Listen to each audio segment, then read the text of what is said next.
The Hash It Out Show Game of the Week is presented by Barreto Home Solutions, Bayou Audio and Video,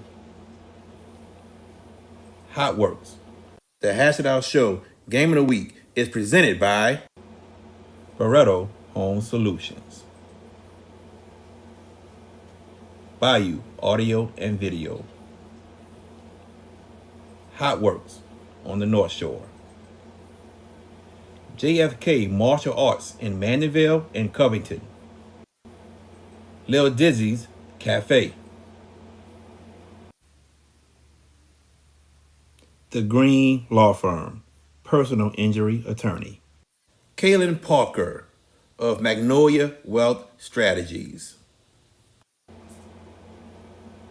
Moe's Pizza, Lance's AC and Heating, CC's Children Blocks, the Pierre family in Lafayette, Louisiana. Hands up, hands up. If you winning and you don't give a fuck about a hater, tell them move, move, move, move. Cause I'm winning, I'm winning, I'm winning. I'm winning, I'm winning, I'm winning. I'm winning, I'm winning, I'm winning. I'm winning, I'm winning, I'm winning. Hands up, hands up.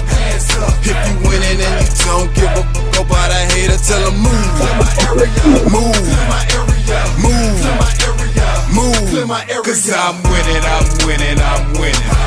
I'm winning, I'm winning, I'm winning. I'm winning, I'm winning, I'm winning. I'm winning, I'm winning, I'm winning.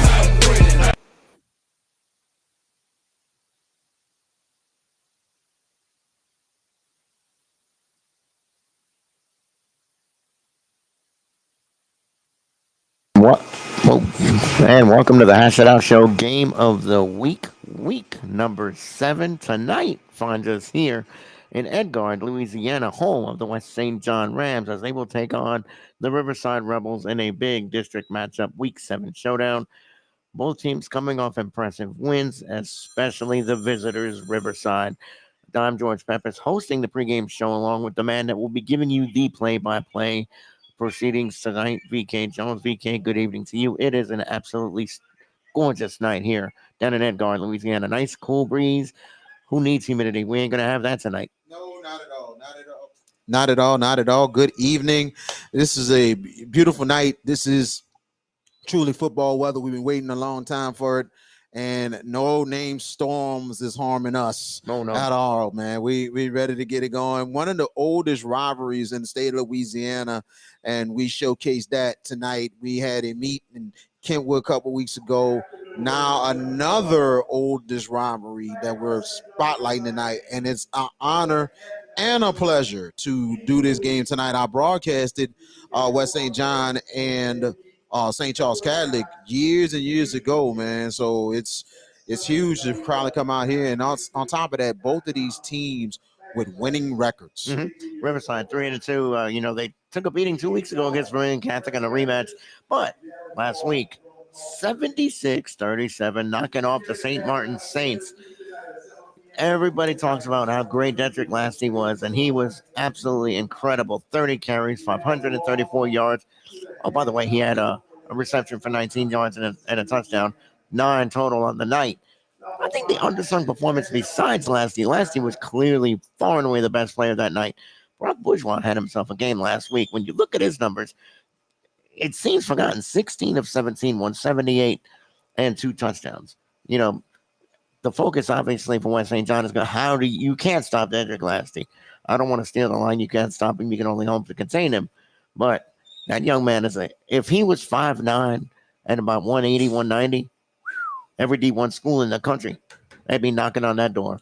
And I think I talked with Coach Lee Roussel a little bit about last year's performance. We'll have the pregame interview coming up in a little bit. Mm-hmm. But he mentioned that I think that huge performance had got some attention from some college recruiters, and he didn't got some calls this week. So that's some very good news for Mr. Lasty. What helps his cause is the rest of the season. Win the district, make a deep run in the playoffs, exposure, and that helps big time.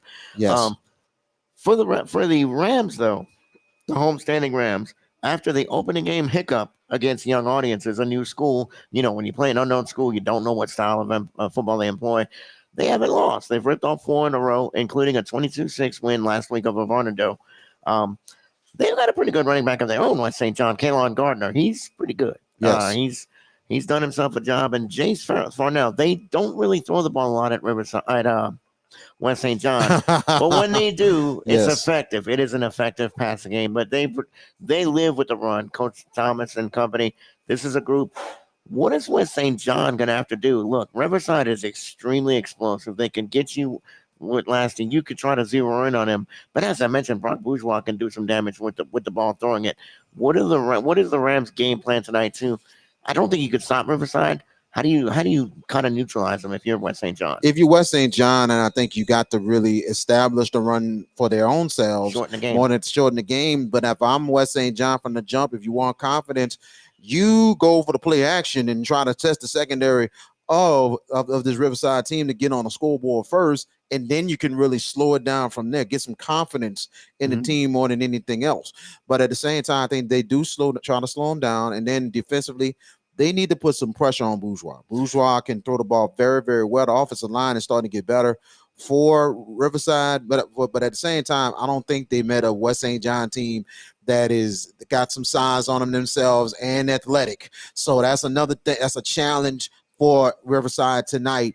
West St. John, if they can slow down Lasty just a bit and get some pressure on Bourgeois, this is going to be an interesting ball game tonight. For all the talk about the big players offensively, West St. John's got a couple of guys. If Riverside does throw this ball, Joe Groves Jr. and Camiron Weber, those guys are pretty good in a secondary, but both teams feature well up front. Riverside, if you're going to get them, you can get them towards the back end, the back markers. But their front, they've got Caleb Brumfield, senior defensive back, Caden Brumfield. That's going to be a mouthful. Brothers. Right. Yep. But that's going to be, you have to differentiate them. It's easy, uniform numbers. And linebacker Brody Vickner. This is a defense that's pretty solid on the front, but at the back has proven to be susceptible. West St. John is not the kind of team that throws the ball a lot, though. So you're talking about West St. John doing play action. That would be the element of surprise that would go to Rivers. That would, fall into Riverside and say, okay, if the Rams hit a couple of those early, you loosen this defense up, and then you let Kalon Gardner go to work and James Parnell do the same thing as the quarterback. For Riverside, you can't match last week. I mean, that was just insane good. And in defeat, Harlan Barry was monster. 5 touchdowns, 300-something yards himself. So would have been nice to have been there last week to see those two Division I talents in action. We saw them in the quarterfinals last year against each other. For Riverside, offensively, you can't match 76 points. But if you're the Rebels, what do you do to try to squash West St. John's momentum with the 4 wins in a row? Well, I'll tell you one thing, Riverside just got to keep doing what they're doing, do what they're known for. Don't change too much. But I think play action on their side would be good too, because Bourgeois, it's a good thing. You do want to test a very interesting secondary in West St. John to see what they have. But at the same time, you give a dose of Lasty and get him in spaces where he needs to be, especially if they give him trouble on the run. Get him in space because he does a good job on the slots. We've seen so that. You know what I'm saying. But at the same time, you can't forget about the receivers that are really good for Riverside who take some pressure off. Noah Phillip is one of them. He's very good receiver in itself, and also another receiver, Kenrick Johnson, who does work both sides. He's still young at that. Yes. And that's the scary part about both teams. Mm-hmm. Both teams are talented, but young. Not too many seniors on both of these squads. And these are the kind of matchups we salivate over. We picked this game in the preseason to do because of the rivalry. 24 miles separates these schools. West St. John, they're looking for their first win against this Riverside team since 2019.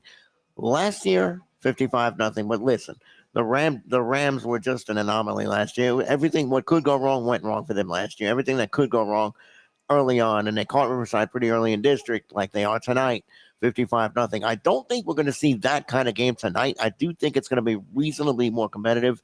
The Rebels do come in markedly as the favorite, but they don't play games on this piece of paper I'm holding in my hand. They play that game on that nice turf field, and as we look, both I see it looks like the West St. John band right there. That's actually the Riverside band on the okay. side. West St. John band will be over here on this side. So underrated keys to both sides. Give them to me. Underrated key is going to be pretty much the time of possession for each team. How much that can take clock and everything, especially West St. John. Can they keep the Riverside defense, the Riverside offense off the field? That's going to be the real key there tonight. We would be remiss. We thank our pregame sponsors, Hotworks on the North Shore. Our quarter sponsors tonight are for the first quarter, we'll have Barretto's Home Solution. Second quarter will be the Green Law Firm. Halftime will be Bayou Audio and Video Security. The third quarter is Little Dizzy's Cafe. Fourth quarter is JFK's Martial Arts in Mandeville and in Covington. First half, first downs that accumulate will be sponsored by Lance's AC and Heating. First downs in the second half, Moe's Pizza. Touchdowns on each side are Magnolia Wealth Strategies and the Mass Mutual Firm. Red Zone, any red zone possessions, Billy Bravender.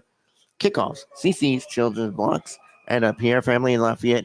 We're not going to have any hydration timeouts, but we will feature you guys as well because you are all of you have been an integral part of what we're doing this year. Year 2 of the Hashtag Show Game of the Week, and we thank each and every one of our great sponsors. Now, as we transition, we've got both interviews for both head coaches. We will start with Lee Roussel, the head coach of the visiting Riverside Rebels, and then we will feature the West St. John head coach. After that, Coach Thomas will feature after that. We will take a little bit of a pause here. When we come back, final keys and notes, and see what. Just take a listen to both coaches and hear what they've got to say about this gargantuan matchup. Let's go right to it.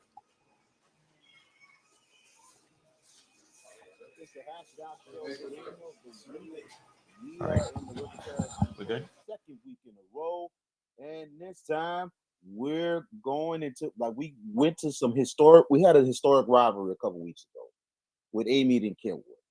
Now we come back to another historic rivalry that goes all the way back, and that's Riverside Academy and West St. John. We're here with the head coach of Riverside Academy, Coach Lee Roussel. How you doing, Coach? I'm good, man. I appreciate y'all bringing some light to the River Parish and putting this game out there. You're right. This was a lot of our players weren't born yet, but in the 90s and early 2000s, I try to remind them of this was the game. You know, they were playing the regular season, and a lot of times they would match up again in the playoffs, even one time in the Superdome, and the rich tradition of West St. John and all the good players that have been through there. So, yeah, I'm really excited about this matchup.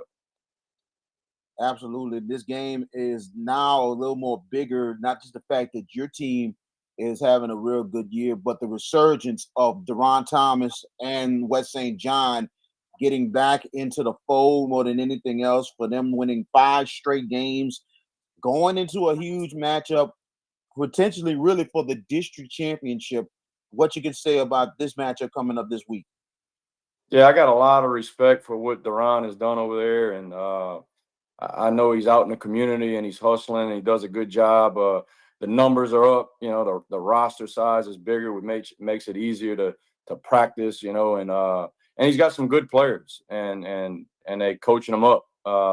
So I think all is well when this rivalry is good, you know, and both teams are good. And so, you know, we kind of want and embrace that because you do want that battle of St. John Parish, West St. John and Riverside, and it comes down to possibly, like you said, maybe for the district championship. So I think it's a healthy rivalry when it's good. And so, yes, they definitely better. They are on a win streak. They hadn't lost since week 1 with a big win against Downsonville, who's another kind of rival within this area. But again, just can't say enough about, you know, what they're doing across the river. And I'm excited. Friday should be a good environment. So far, your team this season, a really good start to the year and everything. Last week, what a bounce back victory! I mean, a couple weeks ago, you lose at home to a very good team in Vermilion Catholic that you had the best of last season, and they got a little bit of their get back. But at the same time, you bounce back big time against your rival St. Martin's. And I mean, I can say one thing about that. What a show on last Friday night. Yeah, man. That was two really good running backs that put on a show. Anytime you got a running back that goes for over 300 yards and 5 touchdowns, and he's not the story after the game, it's uh, another kid who just happens to be 5'3", who went for 540 yards and 9 touchdowns. It was definitely a fun game to be a part of. You talked about, the schedule early on and the loss to Vermilion Catholic and then the loss to Terrebonne being our 2 losses. And when when your goal is to make it to Superdome and make runs into the playoffs, obviously you want that pre-district schedule to be tougher. And that was something that, as a staff, we wanted, and we challenged ourselves to go out and make a pre-district schedule that we thought prepared us for the playoffs. And you look at, when you play teams like that and you look at those 2 losses, it really kind of shows you the things you need to work on as a team. And because some of those things kind of get hidden in disguise when you play an opponent that you just know you're better than, and the mistakes don't really show up. But you look at those 2 losses, and we talked after about the Terrebonne and Vermilion loss. Those 2 teams showed us what we need to work on, but definitely not hitting the panic button, because Vermilion Catholic, as we know, is a semifinal to state finalist every year. They're currently number 1 in our division, ranked number 1 in our division. They got a really good player at quarterback, and they're really well coached. And then Terrebonne has a chance to win that 5A district. Beat Destrehan, coming off a win against Destrehan, and another really talented football team. So you don't want to look too much into the losses, but you want to go fix the mistakes heading into district. And I am proud of the way our kids bounced back after that loss to Vermilion, and kind of really playing well on offense against St. Martin's. I know offensively, it's just been so consistent all year with the experience you had return this year, especially the main guy, Dedrick Lasty, who's just been all over the place and probably one of the best running backs in the state of Louisiana, but also Brock Bourgeois, your starting quarterback as well, who takes some pressure right off of him, but they mesh well together, and your offense just really rolls together with them 2 on. Yeah, offense has been pretty good all year. We knew coming into the season that we'd be pretty good on the offensive skill positions at wide receiver, and Dedrick being back at running back. And then our quarterback last year, Brock Bourgeois, is a sophomore and now being a junior and having, 14 games last year of experience. So we knew we'd have to lean on them, and we graduated the whole offensive line. And that was kind of the question mark early on, is kind of getting them schooled up and develop those guys. And the last 3 weeks, they played really well. I'm really pleased with the development of our offensive line. But yeah, you hit on Brock Bourgeois, and the story was definitely Dedrick, and well deserved last week. But Brock Bourgeois went 16 for 17 passing with a touchdown in the air. So when you're able to be efficient in the pass game, 16 for 17, it definitely starts to open up the run. Now you can be more 50-50. A couple weeks ago against St. Thomas Aquinas, he was 8 for 8 before, the starters kind of came out, I think, in the third quarter. He was very efficient in that game. And Vermilion Catholic, even 16 for 24. So he's doing a good job of, when we do call his number. And we do have some good wideouts, just get the ball in their hand, get it out of his hand. And he's really handled this offense well. In that St. Martin's game, I guess can look at as a pro and con, but there was only 2 senior starters on defense, and that's the Caden and Caleb Brumfield at Brothers. At the linebacker position is Caleb, number 21. He's the most experienced backer we have, the most production in there. He's kind of the leader of that group. And then his brother, 23, plays defensive back for us. So kind of starts with those two guys. I think we've been playing really good at the inside linebacker position for most of the year with Brumfield and 46 Brody Vicknair. And on the D line, we're playing with a bunch of sophomores there and good players. And number 50, Ahmad Cage, who was a all-district performer last year as a freshman, is kind of the guy that makes them go. I'm really pleased with the development of our young guys. You know, we throw them in there and they kind of learn on the run as on-the-job training, and I know they can continue to get better. Coach Lee Roussel of the Riverside Rebels. We definitely appreciate you joining us, and we wish you luck against West St. John and the rest of the season. Thank you, VK. I'll see y'all Friday.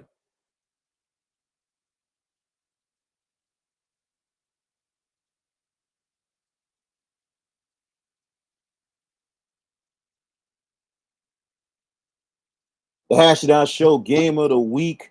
We are in the River Parishes for the second week in a row, and this time we are profiling one of the oldest rivalries in the state of Louisiana.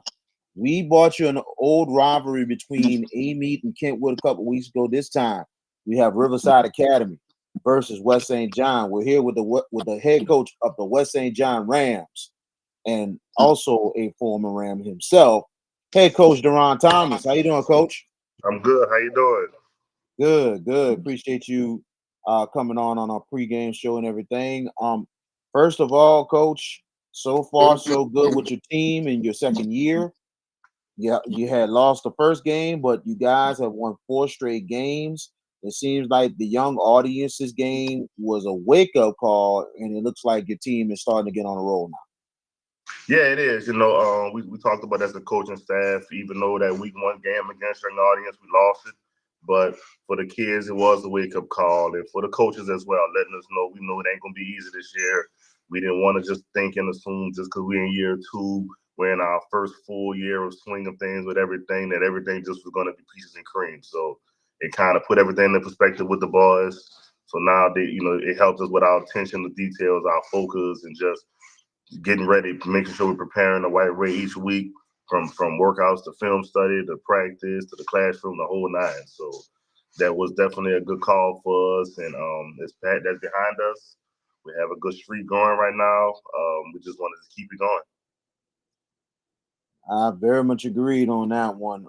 Last week you guys got a big victory against Varnado, and y'all been having some success and everything else. Your defense is starting to come alive more than anything. What you could say going from last week's victory now going into a huge district battle, especially against crosstown rival Riverside. Man, like I said, just making sure we clean up all of the little small things that can affect us sometimes in a negative way. You know, going into this game, certain things that we maybe have been able to get by with, or maybe been able to kind of look past. We can't do that this week. You know, Riverside, Coach Lee, he got a solid ball club over there, so we know we got to have all our T's and our I's dotted and crossed, and we just making sure we cleaning up small things. So that's our biggest emphasis right now: the small things, controlling all the things we can control, just making sure that we're doing everything. Like I said, everything that we can do to prepare. I'm big on preparation, you know. So when I get people ask me about games, and I'm more worried about the preparation part than the game, because I truly believe that if we prepare the right way and we do what we're supposed to do, Friday, that's the easy part. So for me, Monday to Thursday Saturday to Thursday really is where the big work is at in this game of football for me, I think. So we had a good week thus far. We're just gonna keep that going, and put up a good fight on Friday. Riverside had a huge victory against St. Martin's last week, and they really put on a show, especially Deidre Glasty, who had over 500 yards, 9 touchdowns. What does your team have to do to slow him down and for y'all have a chance to pull off a huge victory at home?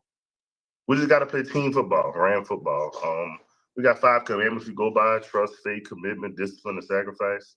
And those commandments are what we're gonna have to band together and stop. You know, Dedrick, he's a really, really good athlete. He's a good running back. You know, that they have some good blocking. They have some good athletes over there with him. he's electric. So we gotta have to gang up. You know, we're gonna play team football. We're gonna rally to the ball. We're gonna do everything that we need to do to contain him. You know, even if he's not slowed down completely, we just have to make it tough on him. We have to make him work for it. You can't be averaging no 20 yards a carry, 15 yards a touch. We just have to make him work. And we're gonna just play ran football and just get to flying around, and let's just make him work for every yard they'll get. Tell us a little bit about your players, coach, offense and defense, that is really helping your team out, especially in your second year, and really is starting to learn how to win consistently more than anything. I mean, look, these guys we've been here through a lot together with the boys, man. I got just starting from the top, from Jace Farnell at quarterback. You know, he's just the development he's had over the past 2 years to get to this point has been very pleasing to watch his growth. Running back, I got a freshman running back, Kalen Gardner, the 14-year-old ninth grader, man, but he can play. You know, he can play. He's a good kid. You know, got a bright future ahead of him. But Jakari Milton, it's another one. He's an athlete. He's a receiver. He does it all for the team. He'll go to receiver when we need him at receiver. He comes in the backfield when we need him at running back. You know, those guys, like I said, just come into play. You got Chance Bove. He's a dual. He's an offense and defense guy, but he's a receiver who, you know, they want the ball. You know, he wants to make plays. He's been putting in the work, and like I tell him, you know, put the team on your back. You know, with these type of games, these type of moments, this is where stars are made. When you're looking for attention that you may want, these type of games, when you perform and do what you're supposed to do, everything that you want from it will come along with it. Just be prepared for it. So he's been having a good week thus far, been having a good season. We just want to keep that going. Even on the defensive side, he leads the team in interceptions. He's a free safety. He's gonna make the tackles in the back. But then on the offensive side, you know, at the receiver position, he contested catches. You know, just anything we need. You know, we have on the up front. That's another big improvement that we've had so far. You know, we got start with Kiwan 5. You know, we got Ivan Miller, senior. He didn't play last year.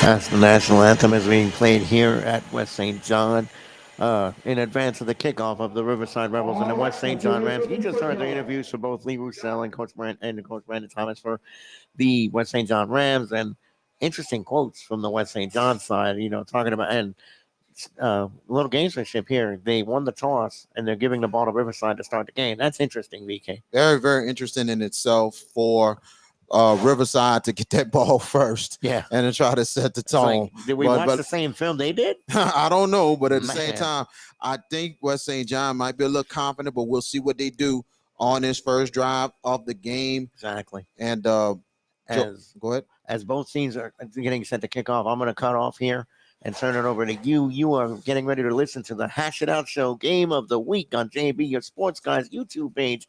It is the Riverside Rebels. It is the West St. John Rams. I'm George Peppers, having hosted the pregame show. Now, VK Jones, the action is all yours. Let's play some football on this cool, clear night. Yes, indeed. Let's play some football. The Hash It Out Show comes out with our stamp of artisticity as the best broadcast in the state of Louisiana as we get it going. The oldest rivalry in St. John Parish in the state of Louisiana, Riverside, West St. John, in a big District 10-1A game. Both teams with winning records, and the winner will have a driver's seat for the district championship. Jace Farrell will kick it off as we go to Riverside, who has it, and he has a lane and a good run and return, and a 1st and 10 for the Rebels. And the return was by Caleb Brunfield. Yep. And I believe they're on the plus side of the field, are they not? Yes, they are. They're on the plus side of the field. They're starting inside of midfield. Oof. As Riverside tonight, they will go with their starters. Quarterback will be Brock Bourgeois. Dedrick Lasty in the backfield as the running back. The receivers, Kenrick Johnson, Nehemiah Phillip, Preston Brown, deep, and also tight end Tyrick Albert. We'll introduce the offensive line in 1 second. Mm-hmm. Shotgun formation. 2 receivers on the left.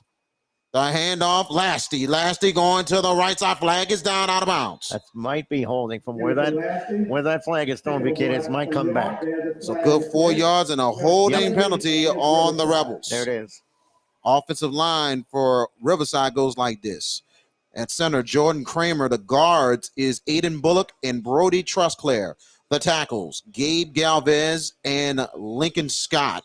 Head coach for the Riverside Rebels, Lee Roussel. The defense of West St. John, they will go like this. On the D-line will be Darius Patterson Jr., Kiwan Fobb, Kyler Narcisse, Pierre Barre Jr. And then go now first and 15 and a little bit of jump. Yeah, it'll be offsides. That's going to be on the Rams. But he went back. No flag, or do we see any flags? We did see a flag. I did see it. It is offsides on the defense. So one giveth, one taketh away. West St. John getting penalized there on that one. And it'll be a 5-yard penalty, and they're up now to the 46-yard line of Riverside. So now it will be first and make it 14 yards to go.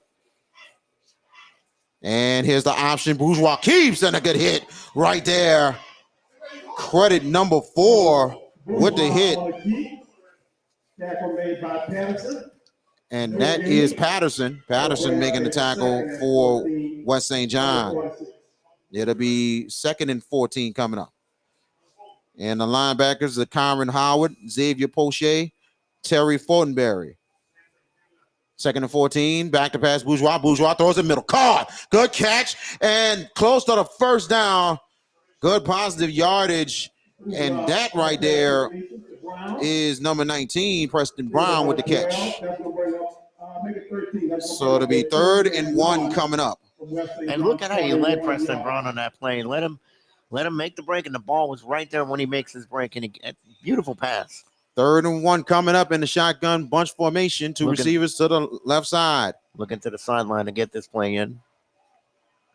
Here we go. And the handoff, Lasty, middle, first down and more. Lasty gets the first down. He breaks another tackle. This dude, all I'm going to tell you, is like that old song in the back in the day. He's electric. Boogie Woogie. Yes. He did a lot of that Boogie Woogie stuff, though. Indeed. And I tell you, you got to get 2-3 people on him, and you got to get him down quick. He's so shifty, and his feet are – he's got Baryshnikov feet, man. He's so elegant when he moves. 1st and 10 inside the West St. John 34. And Bourgeois with the shotgun going to the right side, throws it, caught. Good catch and run. And oh, goodness gracious. Close to a first down. And that is Nehemiah Phillip with the catch and run. The secondary for West St. John, the safeties, Jordan Groves and Chance Bouvet. Chance Bouvet, a player that can make plays for the Rams, and the corners, Kamaran Weber and Ramon Lathers. First and now 2nd and 3 for the Rebels. Now they're inside the 27. They got to get to the 24 for a first down. 4 wide receivers this time. Bourgeois back to pass. Bourgeois throws it deep. Intercepted! A big pickoff. Here come the Rams. The Rams, and they get a nice return on the pick. As West St. John makes a huge play, and that's Chance Bouvet. Chance Bouvet with the interception for the Rams. And we mentioned that was what Coach Thomas said, that he's capable of making big plays, and he made a huge one. Yes, he did, but I don't know where Brock Bourgeois was going with that ball. He was going into a blanket coverage right there. The safety just read it all the way, Bouvet, and just made it a simple interception, really. But Brock Bourgeois has got to look that off and try to go for a secondary read. He did not. And that just set it up beautifully for West St. John. A big break to start this game for the Rams. 1st and 10, and they're inside the 34-yard line. Farrell and Gardner in the backfield. 3 receivers set. Gardner with the handoff, and he's stacked up. A big loss for the Rams. And that was Chance Tyler with the tackle. The offense goes like this. Jace Farrell, quarterback. Kalen Gardner in the backfield. A sophomore and a freshman. Receivers, it'll be Jakari Milton, Chance Bouvet, Jakari Morris, and Giovanni Bartholomew. And your offensive line goes like this: Tim Coleman, Ivan Miller, Kewan Fobb, DeMarcus Curley, Aubrey White, and Jarian Smith. And I'm going to say Tim Coleman is actually the H-back / tight end. And a timeout's called. West St. John. That'll be their first charge timeout. Yep. But a big break to start the game for the Rams, and Chance Bove with the interception. Now let's see what the Ram offense does here with this extra possession. You pretty much can call it that, because Riverside was moving this ball with great effort on that first drive until that play. They would, last he had a couple of runs. Bourgeois made a couple of good completions, led his receivers right. And with that being said, now the Rams have an opportunity here to do something offensively. Let's see how they attack this Riverside defense. You talked about doing some play action, VK, in the pregame. That would be an interesting allotment, to say the least. Can they do it? I don't know. I mean, a team that predominantly run, they run it a lot more than they throw it, but it's like when they do throw it, it works. It does work. They average 90-something yards a game passing, so it's not like they do it a lot. But when they do throw this ball, it works to some extent. It's 8:45 left in your first quarter, and log on to the hashitoutshow.com and also like, tag, share, subscribe, JB, your sports guy, on the YouTube channel to catch all these great games. Now 2nd and 15, make it 16 inside the 29. Back to pass on the fumble. They get it out. Got a block in front. Can it get past? No. Not really, but gets a couple yards, gets them back. And that was Milton with the catch and run. So it'll be 3rd and 9 coming up. So West St. John trying to take advantage of the turnover. And I was going to say, throughout the night, we will be providing scores throughout the area and the state, courtesy of our good and great friends at CrescentCitySports.com. Ken Drahan with the original. The guys do a wonderful, wonderful job. 3rd and 9, and Gardner fumbled, and he's going to be taken down. And credit Riverside's defense taking advantage, especially with the rush, and that was Cameron Green and also Ahmad Cage. That was a play that never had a chance at all. The ball was snapped on a one hop. Gardner never got a clean pickup of it, and Riverside's defense was there when he finally got it. Now the Rams are going to kick this thing away, probably. Yeah, they are, and the timing has got to be there, especially with the center and quarterback. Punting will be Chance Bouvet, and he will be punting for the Rams. Waiting to return, and I think it's Nehemiah Phillip. Good snap. Pressure's coming. He gets it off. It takes a West St. John roll, and Riverside will start inside the 45. Ball down by River at Riverside 45-yard line. Great field position again for the Rebels. Very good field position here with 7:03 left in your first quarter. We appreciate everyone joining us tonight for this huge ball game. 10-1A, St. John Parish. Winner takes a pretty good lead in this district. Both teams are 1-0 in the district, and both with winning records. It's been a long time in this rivalry since both teams have winning records. And the winner is going to take a gigantic leap towards a title. You would think they would be prohibitive favorites, whoever wins this ball game, to go through their last 3 games and handle their business and win district. That's what makes this game so important, and that's the stakes of what we have here. Still scoreless early first quarter, though. Very much so. In Edgard, Louisiana, tonight at Rudy Dunvalt Stadium here in Edgard. Rudolph Dunvalt, but we see Rudy on the. Yeah, we do. And here is a handoff and a good run and out of bounds. I don't think that was Lasty. That was Kenrick Johnson. Yep. Throwing a little wrinkle right there. And he usually goes in the Wildcat sometimes. Yep. At the quarterback spot. Picked up a good chunk of yards, though, on that play. Good yards there. 1st and 10 for the Rebels as they're inside the West St. John 42. Shotgun formation. Now Bourgeois back in with Lasty.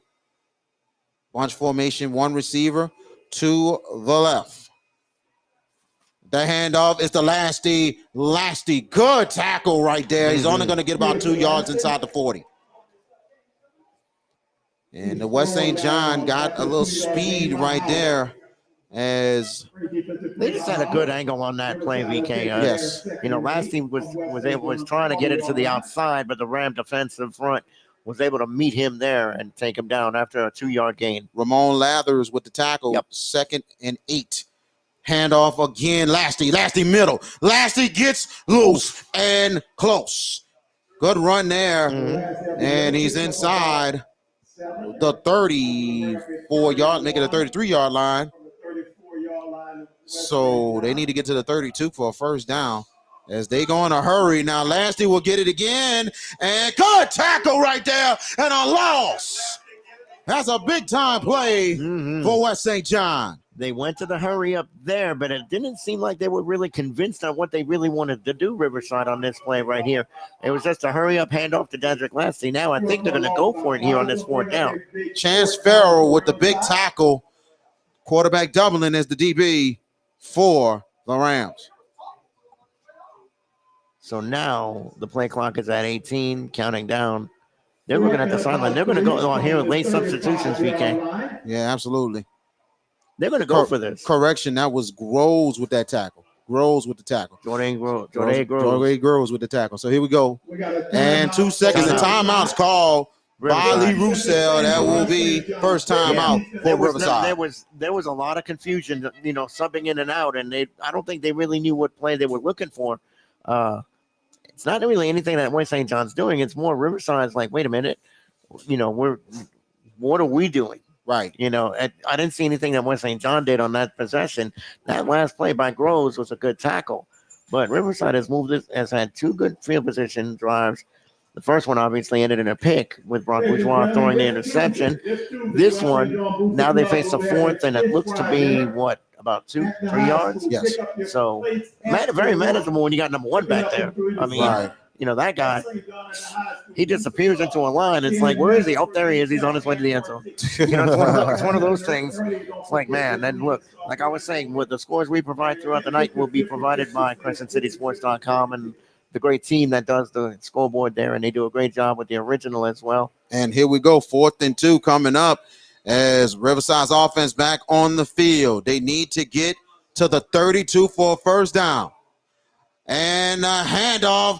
And a little trap right there. Let's see. Depends on the spot. I think he's short. He's way short. He doesn't have it. I think that was Lasty again. No, this time. And actually, that was looked like it was Becknell. Becknell had the carry. And a big time short right there. And West St. John takes over on downs. And Becknell got the carry on that one, trying to get the first, broke a couple tackles, but credit West St. John staying in the gap, staying home, and making the play. And that's a mark of a good defense when you can do that. Now the Rams, they have a good field position. They have great field position. Best of the night. They're at the 36? They're at the 30, actually at the 34-yard line. 34-yard line. They actually started last drive at the 35. So here we go, 3 receiver sets. And a handoff, and it's going to the left side, trying to get positive yards, and they do. And a nice run for Gardner. And they're inside the 37. 3 yards for Kalen Gardner. Yeah, the last possession was a disaster for West St. John. Negative yardage all the way. It ended with that mammoth sack by Riverside. So let's see what the Rams do to adjust to what the Rebels are showing defensively. Good crowd here tonight at Rudolph Dumval Stadium and still filing into the stadium. Well, them tailgates must have went overtime, huh, VK? Yeah, the oldest rivalry. What do we have here? We got coaches on the field on the West St. John's side. It looks like the officials was talking a bit. Yep. Trying to get some things straight. And here we go as we get back into live action. It'll be 2nd down and 7. Rams got to get to the 44-yard line. Shotgun formation for Farrell. The fumble on the snap, but Farrell picks it up, throws it incomplete. And that's the second low snap of the night by this center quarterback. They got to clean that up, VK. Now you're facing a third and a decent chunk of yards to get this first down. But that's the second time they've gone low to the quarterback center, the quarterback exchange. I agree. And then, and I think it's, they got to get that. Got to work on that. Got to work on it quickly. It's the 3rd and 7 for the Rams. 3 receivers. Low snap again. And here comes Riverside. They make the tackle and a loss. And I'll tell you one thing. I know Coach Thomas is going to really not happy right now with his team. But at the same time, he's going to have to talk to the quarterback and center and see what's going on. Maybe shuffle some things a little bit on the line because, man, the one thing you want to get right is the center quarterback exchange. Yeah, I don't know if it's a reason to really, I don't want to say panic or anything like that. But, yeah, that's a little concerning. 3 snaps to go center the quarterback and not be clean. And now you're going to give the Rebels great field position. Your kick returner is lined up at the 37. Good snap. Pressure's coming to Bouvet. He gets it off. And let's see where it goes. It will take a West St. John roll. Slightly, but slightly. And then we'll stop inside the Riverside 39.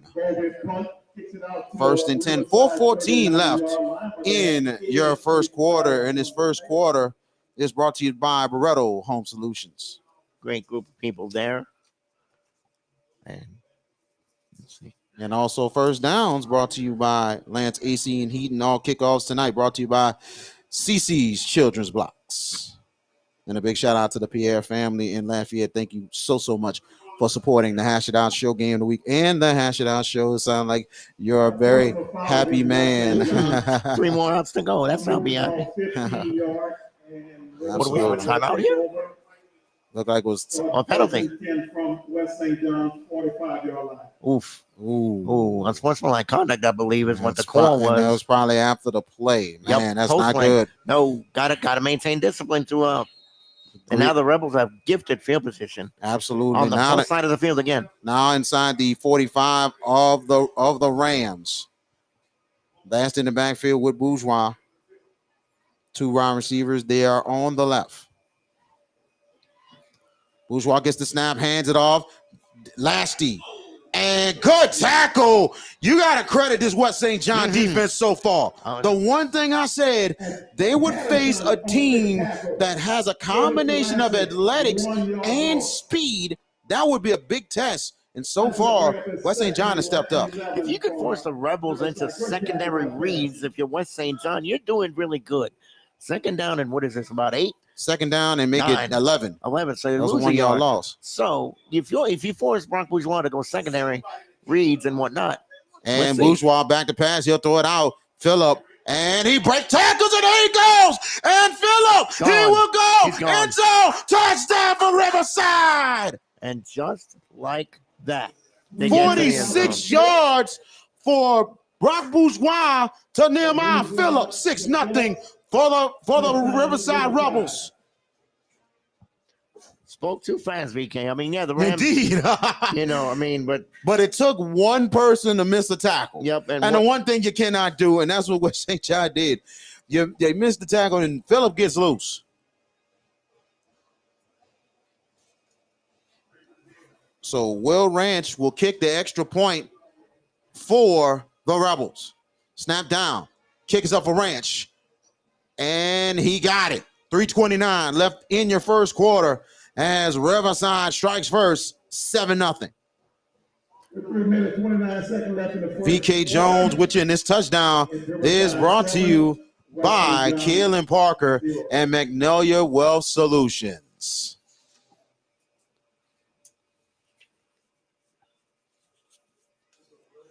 VK Jones with you, and also George Peppers and the cameraman Master Devin Martino doing a good job so far. And we're gonna miss him. He got some things coming up. He's gonna be gone for 2 weeks. We wish him the best of luck with that excursion the next week or two. Yes, sir. Bring back a title is what we're looking at here. Yes, indeed. He's got to go compete. Like you mentioned, he is a master in karate, and he's doing some great work in the community. And now he's gonna go and try to win him a national title. So we wish him the best. He's gonna be gone for 2 weeks, but we'll have him back for week 10. And we got some backup, but we'll be fine. Yeah, we will. We will be in Belle Chase at the Cage next week. Big district matchup in 10-4A. St. Charles may be resurging a little bit. They will go to Belle Chase to take on the Cardinals, and that's going to be our Hash It Out Show game of the week next Friday. But stay with us tonight. This game here, Riverside, West St. John, far from being over, but the Rebels with a huge touchdown catch. Nehemiah Phillip, 46 yards. They lead 7-0. Well, Ranch will kick it off, and we do have an announcement, and it looked like there was a penalty Post touchdown, and that's on West St. John again. Man, I'll tell you, a couple critical penalties on the Rams. And we'd like to make an announcement. We do have a Week 10 game. We finally made our decision. We had to do a lot of talking to people and everything else. But we'll tell you pretty much after this kickoff. Ranch will kick it off for the Rebels here. Here's the kick. It's a short one, keeping away from the playmakers. And they take it out of bounds, no return. Good field position for West St. John as they will start inside the 27-yard line. Like we mentioned, Week 9, we're back in New Orleans for John F. Kennedy De La Salle. But guess what? Week number 10, the season finale of the Hash It Out Show game of the week, Catholic League action. The John Curtis Patriots, the St. Augustine Purple Knights to close out the regular season. It'll be Thursday on week number 10 from Tad Gormley Stadium. We're looking forward to bringing you that one. Might not be the only game we do that week. Hint, hint. Yeah, absolutely. And in the shotgun, they set up the reverse, and it looked like it's a pass. They'll throw it deep. And wide? No, he's not, but it deflected. He was open for a second, but credit number 4, he read it, Kenrick Johnson, and he knocked that ball out. For a second, he was, but all of a sudden, I seen Johnson came from out of nowhere and made a huge play. Yeah, that convergence really did their thing. But that reverse pass was a little bit too long in process. Yeah, when it's a slow developer like that, that usually spells trouble offensively for West St. John. You know, and there was a flag down, and I think it was a hold on the Rams, and that pushes them back. Yes, sir. Wow.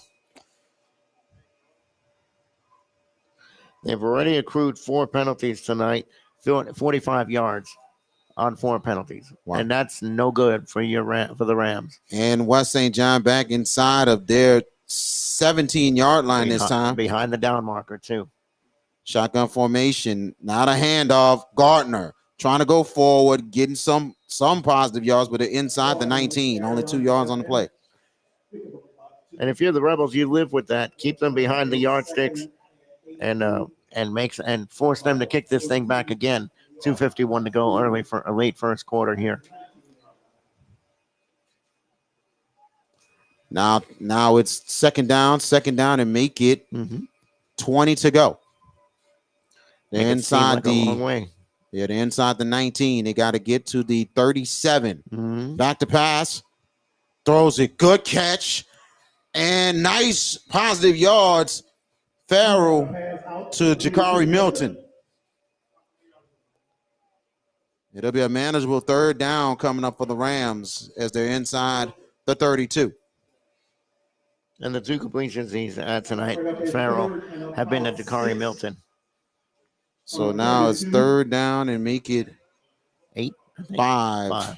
3rd and 5. They got to get to the 42. Very manageable if you're the Rams. 3 wide receivers. The low snap again. Farrell's got to pick it up, and he's going to take the loss. See, there it goes again. That's the 4th one I've counted. Center to quarterback exchange. That it was probably the worst of them all because he had no chance. Chris Becknell with the tackle.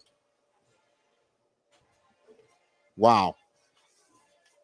And at first, we've seen a couple of pretty good snaps last couple of plays before that one. But now that's a 3 and out. They're going to kick it in once again.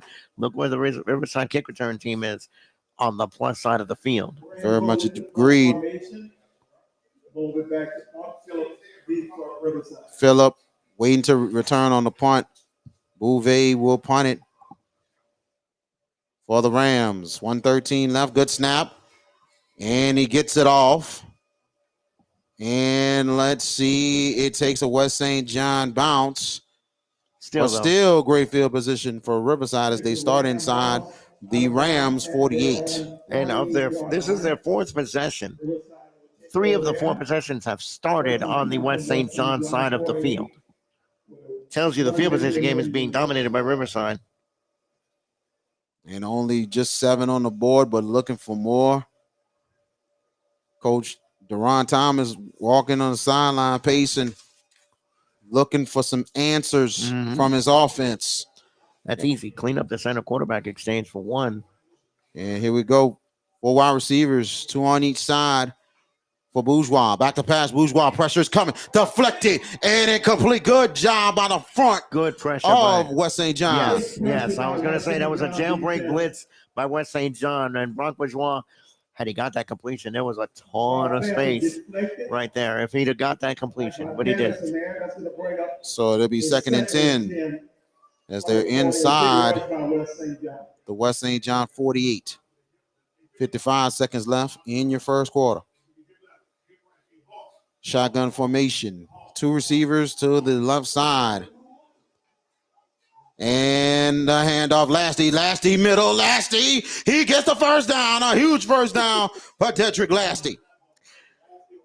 You feel like he's about to burst, Dedrick Lasty. On that play right there, he just shot through that hole and found a good chunky yards. I think 13 yards, it looks like. Very much. They're inside the 36, and they're going in a hurry. Lasty will get it again, middle. Lasty with a good bit of yards again as they're inside the West St. John 28. Last 2 plays, he's picked up 21 yards. I wonder if he's starting to find some gaps here, VK Riverside. Very much so. They're starting to hit that middle hard. Exactly. They are absolutely attacking that middle. Bunch formation this time. 2 receivers, 1 on each side. Lasty in the backfield. Back to pass. Bourgeois throws it.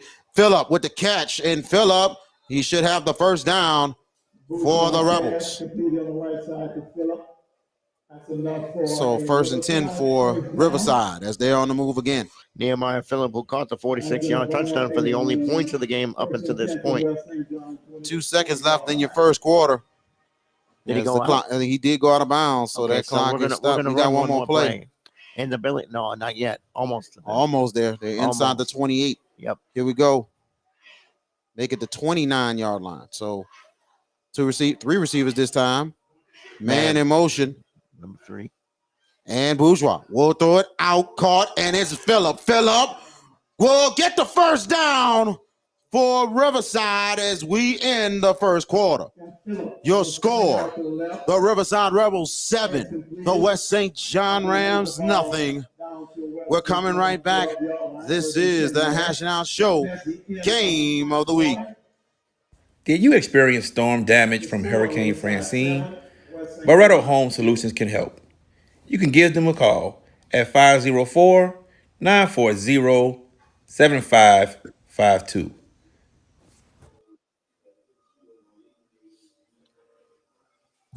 Did you experience storm damage from Hurricane Francine? Barretto Home Solutions can help. You can give them a call at 504-940-7552. Green Law Firm is a full-service law firm specializing in personal injury, criminal law, successions, and family law. With over 25 years of experience, the Green Law Firm continues to provide efficient, competitive, and effective representation to clients throughout the state of Louisiana and all across the nation. Consultations are free. If you're looking for results, call the Green Law Firm at 504-328-3990. That's 504-328-3990, located at 931 Westwood Drive, Suite B in Marrero, Louisiana. The Green Law Firm. We're back. And welcome back, because we're about to start the second quarter of play. And the second quarter is brought to you by the Green Law Firm on Westwood Drive in Marrero. Big State scoreboard update. 2 undefeated teams doing battle in Vermilion. Vermilion Catholic strikes first. They lead Ascension Episcopal 7-0. All right, so here we go as we get back into live action. And looks like it's Kenrick Johnson that is in the Wildcat formation, 2 receivers. And here is Johnson with the keeper going left side. Johnson inside the 5. In the building, grabbing the red zone, and Riverside is closing. It's 1st and goal for the Rebels inside the 4. Threatening to open this thing up and be up 14-0. We do have one score from this. How about this? Notre Dame in the first quarter, the Pios 21, Lafayette Christian 0 in the first quarter. How about that? Oh goodness, That's you. It's huge. That's all you. Calvary Baptist leads Union Parish 7-0 in the and second. Here's Johnson. Johnson going to the right side, gets hit up, and he's only going to get a yard. Credit West St. John on the defensive line, and 70. What a nice job right there, and that is Tim Coleman. So a lot of these players playing both ways for West St. John. The big advantage Riverside has a bit that they have a good bit of depth. So here we go. And now Bourgeois back at quarterback here at a 3rd and goal. And they're inside the 3-yard line. And Bourgeois back to pass. Bourgeois will throw corner wide open and complete. It was intended. And I tell you, man, he was close right there. Kenrick Johnson had a chance with getting the touchdown, but a little bit off. Big 8-4A battle in Lutcher tonight. E.D. White in the second quarter has the 7-0 lead at Lutcher. Bell Chase rolling Patterson early 14-0. Timeout is called by Riverside. A big 4th down and goal coming up here. And continue with the score updates. I got you, brother. Shaw at home at Joe Zimmerman leading this game against Walker 14-7. Ruston leading the big showdown game against Neville. That's still in the first quarter. 7-0 West Run Road leads Ouachita Parish 8-7 in the second quarter. Mandeville trying to stay undefeated leads Hammond 3-0, and Holy Cross 3, Warren Easton 0. That's in the first quarter. Terrebonne rolling East St. John early in the first quarter 21-0. Jesuit and Carr. This game is deadlocked at 7. Karen Crow leads Sam Houston. Central trailing Catholic of Baton Rouge 7-0. Somebody's top 5 is going to change this week if that result holds. Denham Springs last year lead at Dutchtown 6-0. And St. Amant, oh boy, if you came in, you're going to eat some a lot. We're going to get a lot of egg on this one. The Gators lead at East Ascension 14-0 in the first quarter. Whoa, man. That's not good. That's not good. We picked that game. And Destrehan is trailing Captain Tree 14-7. Alexandria dominating early 21-0 over Pineville. And here we go as we get back. 4th and goal. Riverside will go for it here inside the 3-yard line. Who gets this ball? Might be the big play guy. Let's see. Might be, but They're trying to get him to jump, but nobody did jump. A little bit of a jump there, but here we go. 10 on the play clock here. Last in the backfield. They got to get it off. And there's actually Becknell in the backfield in a Wildcat. Becknell will get it. He's knocked to the backfield. And a big stop for the Rams. And the Rams will get it. And Jordy, I tell you, Jordy Groves, a huge play. And I think Coach Thomas said that's one of the big play guys. And Gardner, I'll tell you one thing, that was huge for Groves. And you see that. You see it that more than anything else, Becknell, might have wanted to hand it off, but he tried to keep. But great job by Groves reading it. To be completely honest, that looked like there was a lot of confusion on that play. I didn't see a lot of conviction by Riverside offensively with that ball, with that sequence right there. If it were me, I would be giving it to Lasty. I mean, I get Lee Roussel trying to move it around and everything else, and trying to give Lasty some breathing room and all. He's going to get his. And here we go, West St. John with the football. I mean, they are backed up to start this drive, so very much backed up, and they're inside the 6-yard line. 94 yards to pay. 94 yards. Exactly. Long way here. So we get back to live action. 10:32 left in your first quarter. Still 7-0 Riverside. Now Wildcat set up here. And here is Gardner. Look at this run here. A good run. A flag down, though. Might come back. Gardner with a nice take and run. Let's But see man, what the laundry is about, though. yes. There is a flag on the play. You're gonna shoot yourself in the foot again if this is on the Rams.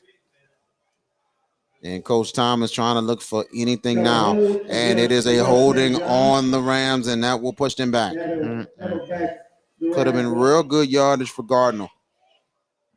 Fifth penalty of the night.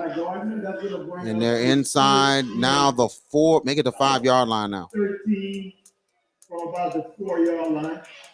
So half the distance was that penalty. Yep. So here we go. Second, make it first down and make it 12 to go. Make it a 1st and 11.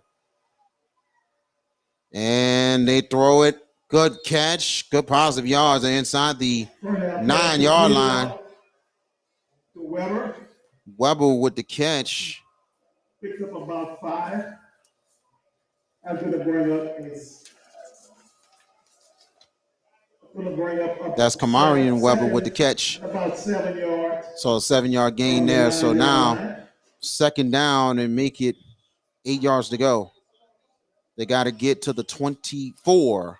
No, make it the 16-yard line of the Rams here.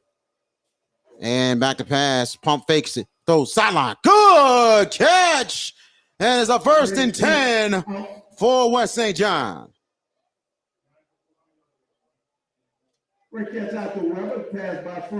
And Weber with another catch for the Rams. Weber, good time showing up here, playing. Like I said, a lot of these players for West St. John, you're going to see them all over the place, all over the field tonight. Mm-hmm. 1st and 10. This is a Class 1A team here. So here we go. 2 receivers. And they're both on the right side.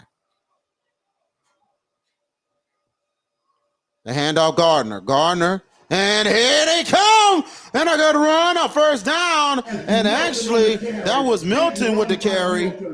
And a good run by Jakari Milton, and a 1st and 10 for West St. John. Now they're starting to get a little formula here. It's called run the ball. That's your biggest strength. They've been getting a little too cute throwing it. They've been effective throwing it, but the run sets the pass. That's usually West St. John's mantra. So it'll be Farrell and Milton in the backfield. Full moon tonight, though. I don't know what that means. Just saying, it's looking to our... Exactly. And 2 receivers on the right side on 1st and 10. The handoff, Milton. Ooh, almost got it. He's not going to get anything on that play. No. Milton off to the right side. So it'll be 2nd and 10. They have lost. And actually, it was a 1-yard loss, so Yep. 2nd and 11. That's gonna bring As up they're a inside the 32. From the 32-yard Rams got to get to the 43 to continue to drive. We've got special halftime guests that we'll announce here in a minute. But let's just say icons for both these teams. And back to pass, Farrell throws it incomplete. He's let him a little too short on that play. Very much agreed on that one. On the Bayou Audio and Video halftime, we have a special interview. 2 legendary coaches of this rivalry. Legendary coaches, Mickey Roussel and also Larry DuPont. They will both join us to talk about this rivalry in St. John Parish. Coming up, it will be Mickey Roussel, Larry DuPont. Both won a ton at their respective schools. And they really set the tone Yes, they deep did. in the River Yes, Parishes. they did. So now 3rd and 11. They got to pick this up, West St. John. 4 receivers this time. Farrell Man, waiting on the snap. And somebody was on the field, and back to pass Farrell. Pressure's coming. They're setting up the screen, but flags are down, and that will stop the play. What I think this might be VK an eligible man downfield because that screen had a lineman in front of the tight end. This could be an eligible man downfield. And actually is a legal substitution. Sub. Okay, yeah, because the guy coming off late, I saw that too. Yep, legal substitution on West St. John. If you're Riverside, you decline this and go 4th down, right? Nah, the play didn't go, so So that's before play. yeah, it's before play. Yeah. So it'll be now 3rd down and make it A lot. 16 to go. They're inside the 27. Again, behind the sticks. Way behind the sticks here. Mhm. as Coach Tom is giving the offense to play. 7:34 and counting. What do you draw up on 3rd and 16? Let's see what. And Coach Thomas is just inanimate on the sidelines. 3 receiver sets now, 10 on the play clock. Farrell waiting on the snap, back to pass Farrell. Farrell has time, pressure's coming, he throws it, middle, incomplete. And flag goes down. This is gonna be interesting here. Might be roughing the Nope, passer. No. holding on West St. John. It looks like Riverside will decline it, and they'll bring up. Then I think Riverside will decline. They did. They did. They're going to go 4 down. They'll bring up a 4th and about 17 for the Rams. And West St. John for a second had a nice little drive, but penalties has really done them in. 6 penalties accrued so far in this first half for the Rams of West St. John's. 7:15 left in your first half. Bouvet back to punt. Nehemiah Phillip waiting for the Rebels.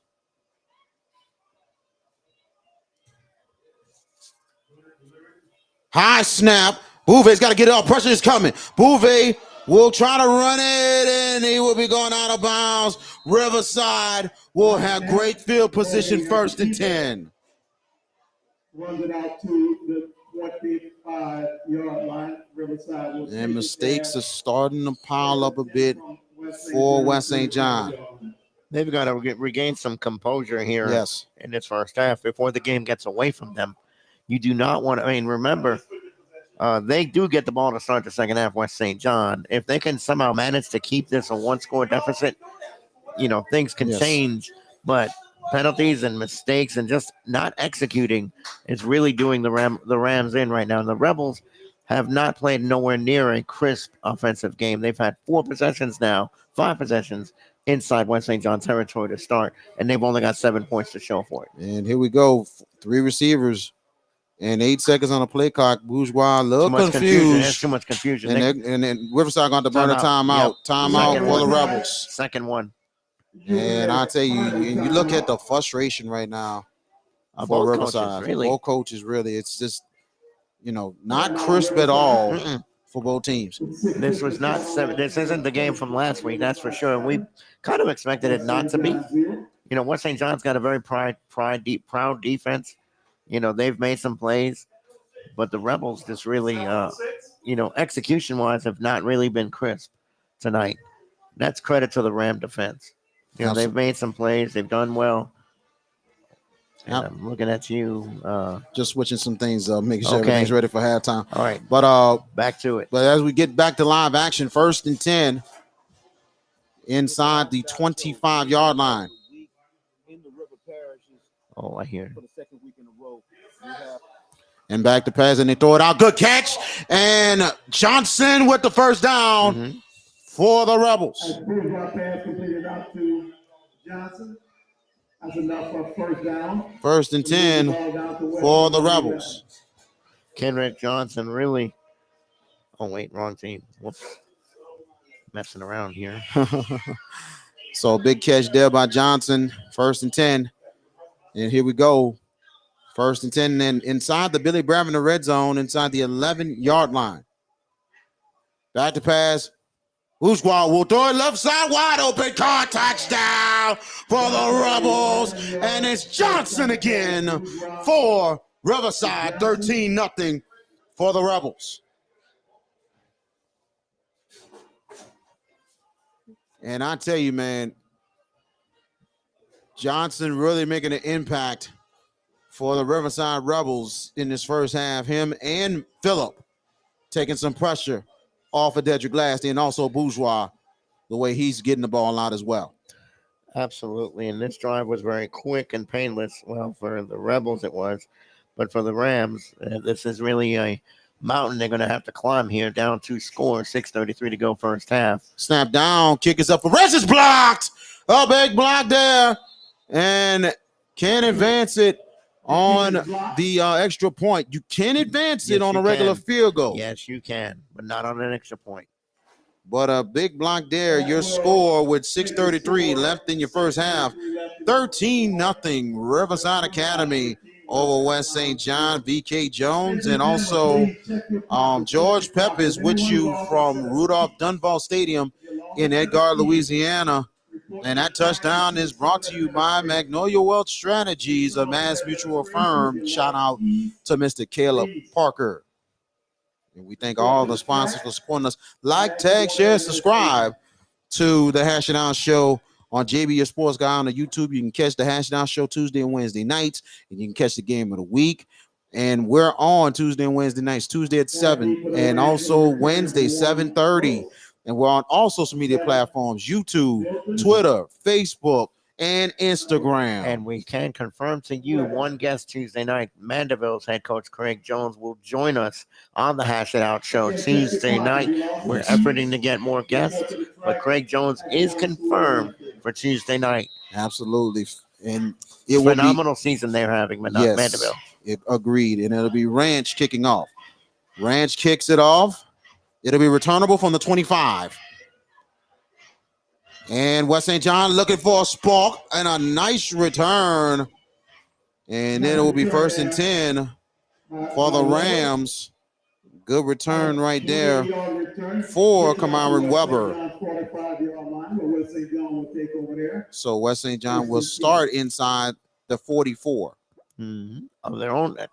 Let's see if that's their best field position. I think it is. I think it is their best. It is. On 44-yard line. Yep, far and away.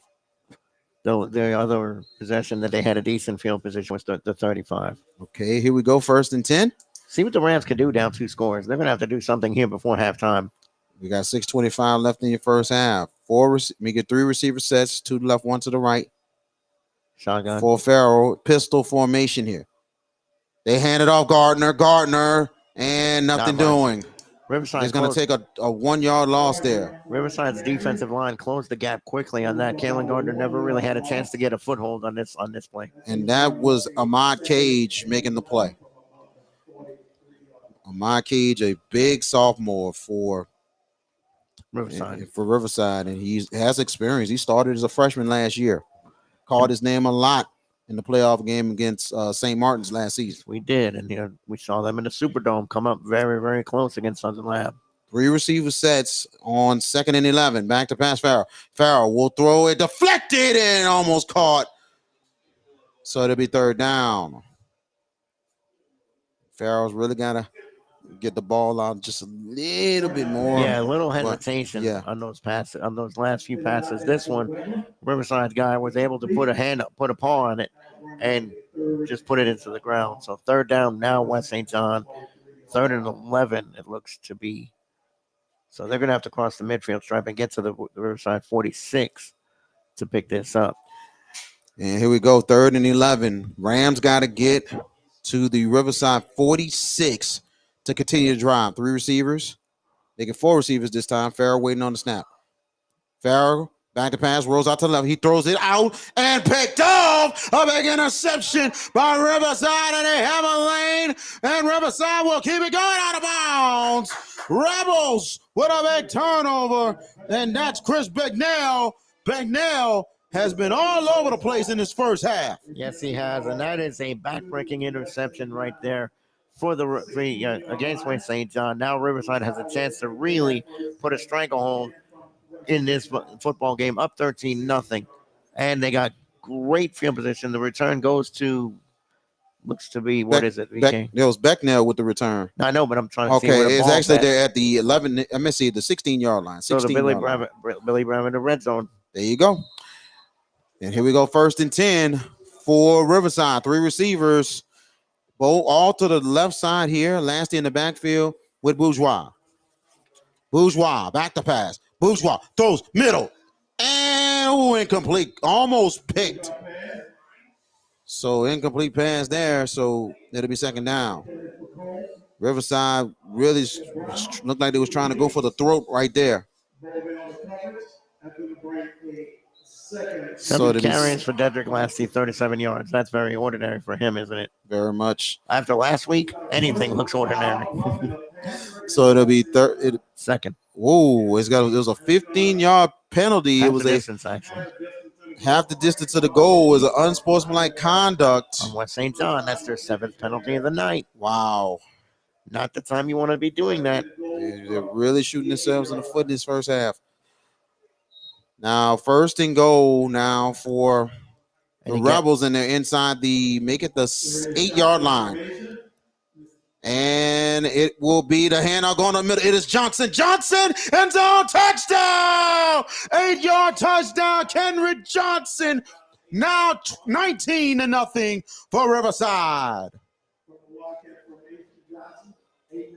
Kenrick Johnson. Now he gets in on the touchdown parade. Different players scoring tonight for Riverside, and it's showing their versatility offensively. Well, Kenrick has a 14-yard touchdown reception, now an 8-yard touchdown run. So let's see if the Rebels go for 2 to make up for the missed extra point from earlier. And Ranch will kick the extra point. Snap down, kick is up for Ranch, rush coming, and it is good. Flag is down, and let's see if the kick counted. So the PAT is good, but let's see what the laundry's about, right? Probably Indeed. be assessed on the kickoff, you would imagine, because I see Riverside coming off the field. Or maybe not. Yep, West St. John. Yep, Riverside. One of the officials said it is good, and so they're going to make sure everything is straight on that one. 20-0 reads the scoring line now. And it was a personal foul on Riverside right after the extra point, so it will be penalized on the kickoff. We got 5:22 left in your first half. 19 to make it 20-0 now. Riverside over the West St. John Rams. Not the scenario you want if you're Coach Thomas and the Rams to be down 3 scores against a potent offense like the Riverside Rebels. That is not an ideal spot. So we're going to kick this thing off. We'll be kicking off from West St. John 45-yard line. So we appreciate you joining us, VK Jones, and also George Peppers. Next week we'll be in the cage. It will be St. Charles Catholic. Not Bell literally, Chase. Not literally in the cage, but that's what they call the Well, whole that's field what at they Bell call Chase. Yeah. Bell Chase Stadium is better known as the cage. Both of us got our start there at Bell Chase High School. Absolutely. Here's the kickoff for Rangers. They kick it off from the 45 of West St. John. That ball will go in the end zone automatic touchback. Yeah, exactly. It'll be good field position for the Rams as they start inside their 20.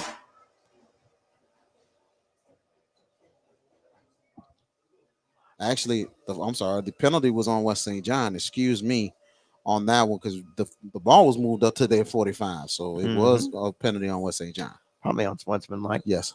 I mean, if it's there, I mean, I didn't actually see the dirty laundry. I seen the flag. It is just the fact that they pointed the wrong way on that one. It was West St. John with that penalty. Misdirection. Yep. Misdirection there. So it will be 1st and 10 for West St. John inside the 20-yard line. And I'll tell you one thing, 5:22 left. West St. John needs to get a score on the board. They need to get a score on the board, knowing they do get the ball start the second half, but they want to get some confidence here. Construct a drive that can get them points. And here's the handoff, and a little bit of a lane up for Gardner, and not bad of a run for Kalen Gardner. So there's a 5-yard gain on that play. They're inside the 26-yard line. They get 6 yards on the gain, so it'll be 2nd and 4. So Coach Thomas working hard on the sideline, trying to get the. So unofficially, Kalen Gardner, who's been the running back of choice for the West St. John Rams, has 5 carries right now, 3 yards. Riverside defense really doing a number on him early. And now 2nd and make it 4 to go. They got to get to the 30. 8 on the play clock in the pistol. The handoff Gardner, and he's stacked up. Credit the Riverside defense on that stop right there. 46 with the play. And that Riverside middle has been really, really potent tonight, VK. They've been living in the West St. John backfield for most of this first half. Anytime they've tried to run a play up the middle, that Rebel defense has been right there to just eliminate that. Absolutely. It might be Gidry who made that play. I don't know. It might have been Bourgeois. One or But two. it's nevertheless third down for the Rams. Third down and make it 7 yards to go. Farrell throws it. Good catch. And, let's see. He's close. It'll be a 1st and 10 for the Rams. Good catch by Milton, 1st and 10. And Milton paid a price for a second, taking a hit. But he got a very important first down with 3:32 and counting to go. And they're inside now the 31-yard line. 3 receivers, 2 to the left and 1 to the right here. Pistol formation. Farrell waiting on the snap. Hands off. Gardner looking for the hole, but credit the Riverside D. And it was waiting for him right there. Caleb Brumfield with the stop. Looks like hello, Caleb, my old friend, huh, VK? Just throwing it out there because it looks like every time they try that play up the gut, the interior of the Rebels defensive line is just waiting for them. And their secondary guys, the linebackers, are getting in there too. 2nd and 11, a 1-yard loss. Mm-hmm. And they got to get to the 41 for a first down. 2:44 to go in the half. And 2 receivers, they're both on the left side. Low snap, and they give it off, and backed up again. That Riverside defense is really stepping in right there as Milton with the carry, and credit number 9, Cameron Green with the stop. Got 2:14 and counting in your first half, and an important third down again for West St. John. Picked up the last one. They're going to have to really effort to get this one. As they got to get inside the 41 to continue to drive. With the clock still running too, so time is of the essence if you're the Rams. Gardner back in. 4 receivers. Farrell back to pass. Farrell has time. It's going deep and intercepted as Kenrick Johnson comes up big again for the Rebels. Running touchdown, receiving touchdown, interception. Yep. Early choice for MVP, VK. Indeed. A big-time pickoff. Kenrick Johnson. What a first half. Mm-hmm. Touchdown, like you mentioned, touchdown reception. A touchdown run, and now a pick. To give his team a chance to really add to the misery of the Rams. And it will be 1:41 left in the first half as now they're inside as the Rebels start inside their 40. Mm-hmm. And you got 3 receivers. Timeout's called by the Rams. The confusion there. That will be their first time out. Making, I think, second time out of the first half. Yeah, they got one more timeout to play with the Rebels. And at 1:41 to go, there's plenty of time to do something here.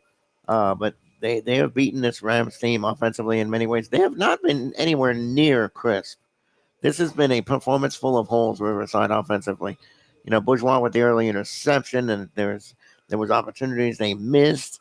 You know, the open drops, a couple of open spots where they could have had something.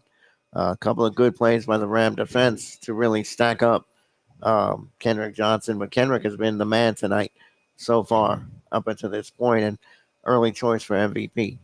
1:41 left in your first half. And we thank you for joining us here on the Hash It Out Show Game of the Week right here on JB the Sports Guy YouTube channel.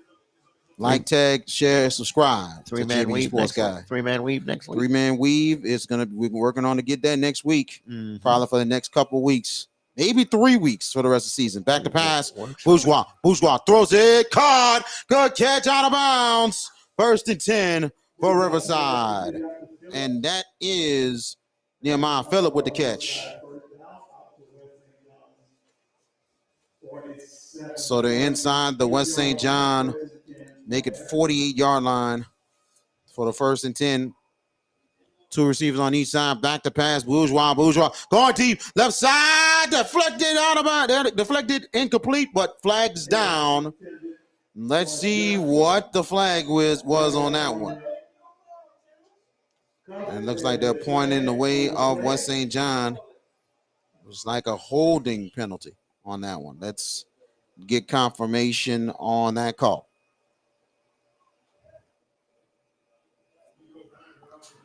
West St. John has 9 penalties to my count in this first half, BK. That is not going to win against anybody, let alone an offensive powerhouse like Riverside.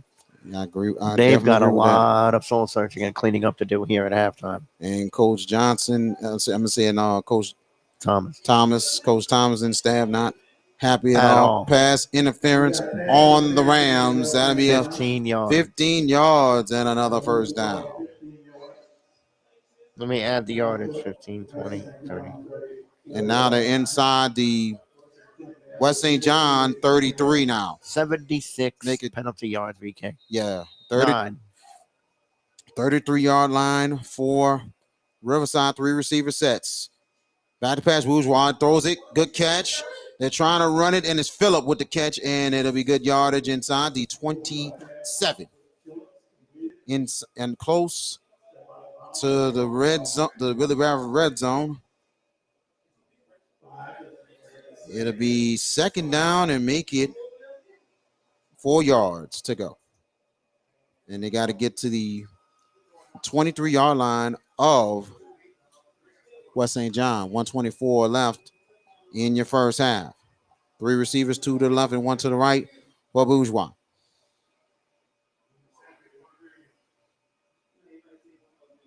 Five on the play clock. And Bourgeois back to pass. He'll throw it out of bounds, intended for Phillip. So it'll be third down.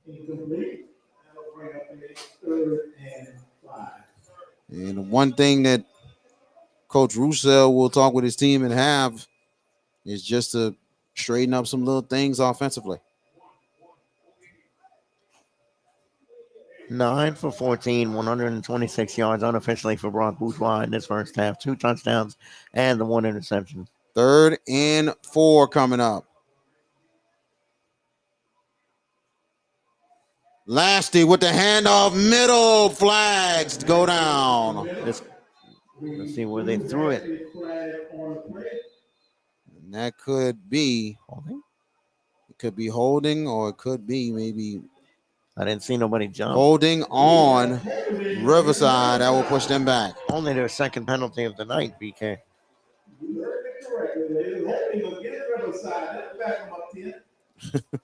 PA announcer getting a little juiced up. West St. John fans was looking for something positive to go. Yeah, exactly, something positive to go their way there. Needed that one. So now it'll be 3rd down and 9 as they're inside the 34. Like we mentioned, they got to get to the 23 for first down.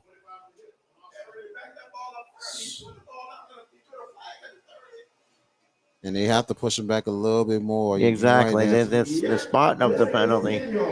There it is. They've got it correct now. Yep. So now they're inside the 37-yard line. Yep. They corrected their calculation, and now Riverside gets it. So now it is 3rd and 14 to go. 2 receivers in the shotgun. Bourgeois back to pass. Bourgeois will go deep. Right side, incomplete. Intended for Nehemiah Phillip. And it'll be 4th down with 108 left in your first half. From West St. John's 37-yard line, it's about 4th and 15. So the offense still on the field for Riverside. It is 4-down territory. It is. But what has West St. John done offensively? That's just Lee Roussel a calculated gamble to try to maybe put this thing to bed before halftime. 4 receivers, 2 on each side on 4th and 14. And they're banking on West St. John playing soft coverage, which is a mistake. And back to pass. Bourgeois throws it, caught, but he'll be short of the first down. West St. John makes a stop. Yep. That will turn the ball over and down. The Rams will take over. So it'll be 1st and 10 for West St. John. 1-on-1 left in the first half. Great defensive stand by West St. John. Great defensive stand. And now the Rams, with 1-on-1 left, got to find some kind of an answer. to get maybe some points on the board. West St. John will take over from their own 25-yard line, first and As the 10. Rams starts inside the 25.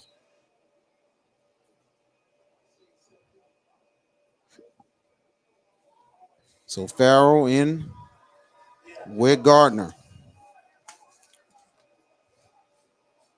Two receivers, they are both to the left side, and looks like it's going to be 6 seconds left on the play clock. And then they got to hurry. They're going to have to maybe burn the timeout. No, they get the ball off. Farrell back to pass. Farrell throws sideline. Caught! Good catch right there. West St. John on the move. First and 10 as they're inside the Rams 42. Good catch right there by Weber. 17-yard pickup for Al to Bowman. And actually, that was Beauvais with the catch. Excuse me, correction on that one. Number 6, Beauvais catching that ball on that one now, and that's a good catch. Here we go, first and 10. A little bit in a hurry with 40 seconds. Should be a little more urgency. Yeah, 4 receivers. Farrell back to pass. He'll throw sideline. It's dropped. It was partially deflected, so it'll be 31 seconds left. That'll bring up a second and 10. Second and 10 42, for West St. John. 31 seconds before the half. Like we mentioned, coming up on the Bayou Audio and Video halftime, we will have legendary coaches Mickey Roussel and Larry DuPont joining us for a special halftime interview.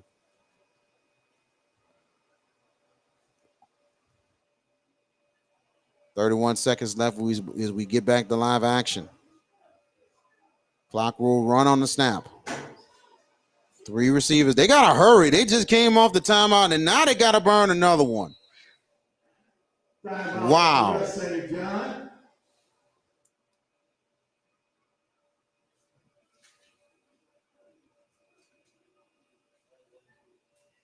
No, actually, they didn't call a timeout. They're just calling it now because, remember, the play was incomplete. Yep. But they took a long time Yes, trying they to figure did. the play out. Wow.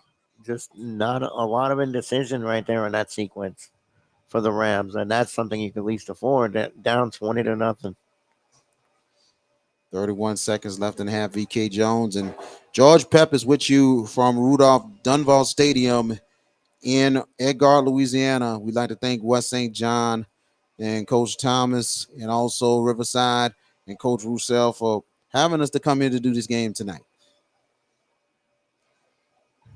And here we go. Back to live action. Second and 10. 3 receivers to the left, 1 to the right. Farrell waiting. Farrell will get the snap. Pressure's coming. Farrell gonna go to the right side. Farrell gets a block. Farrell, let's see, does get out of bounds. And the clock does stop at 21 seconds. So it'll be third down coming up. Farrell couldn't find anybody on that play, but he gets some yards. They're inside the 45-yard line of West St. John. West St. John's got to get to the Riverside 48 to continue to drive. And they got to think downfield more than anything else. Something they don't really do a lot. Shotgun formation, 4 receivers, 2 on each side. Farrell will throw sideline. It's caught. Good catch. And a first down and a little more. First and 10 for the Rams. And I think the Rams is going to have to go and get there and clock. Farrell is not really, they got to run here. 13 seconds left. I don't think West St. John has a timeout. And the clock is starting to run with 10 seconds. And they got to hurry with 5. Probably the last play of the first half. And it's going to be the last play. And Bad snap again. bad snap, but he clocked it. Halftime. Clock's at 0. Let's see. They give West St. John a second on the clock. Nope. No, they don't. Halftime. That is the end of your first half. Your score, the Riverside Rebels 20, the West St. John Rams nothing. We will have the Bayou Audio and Video halftime. Coming up next, this is the Hash It Out Show Game of the Week right here on JB Your Sports Guys YouTube. We definitely appreciate you joining us. Like, tag, and subscribe. Like, tag, and subscribe.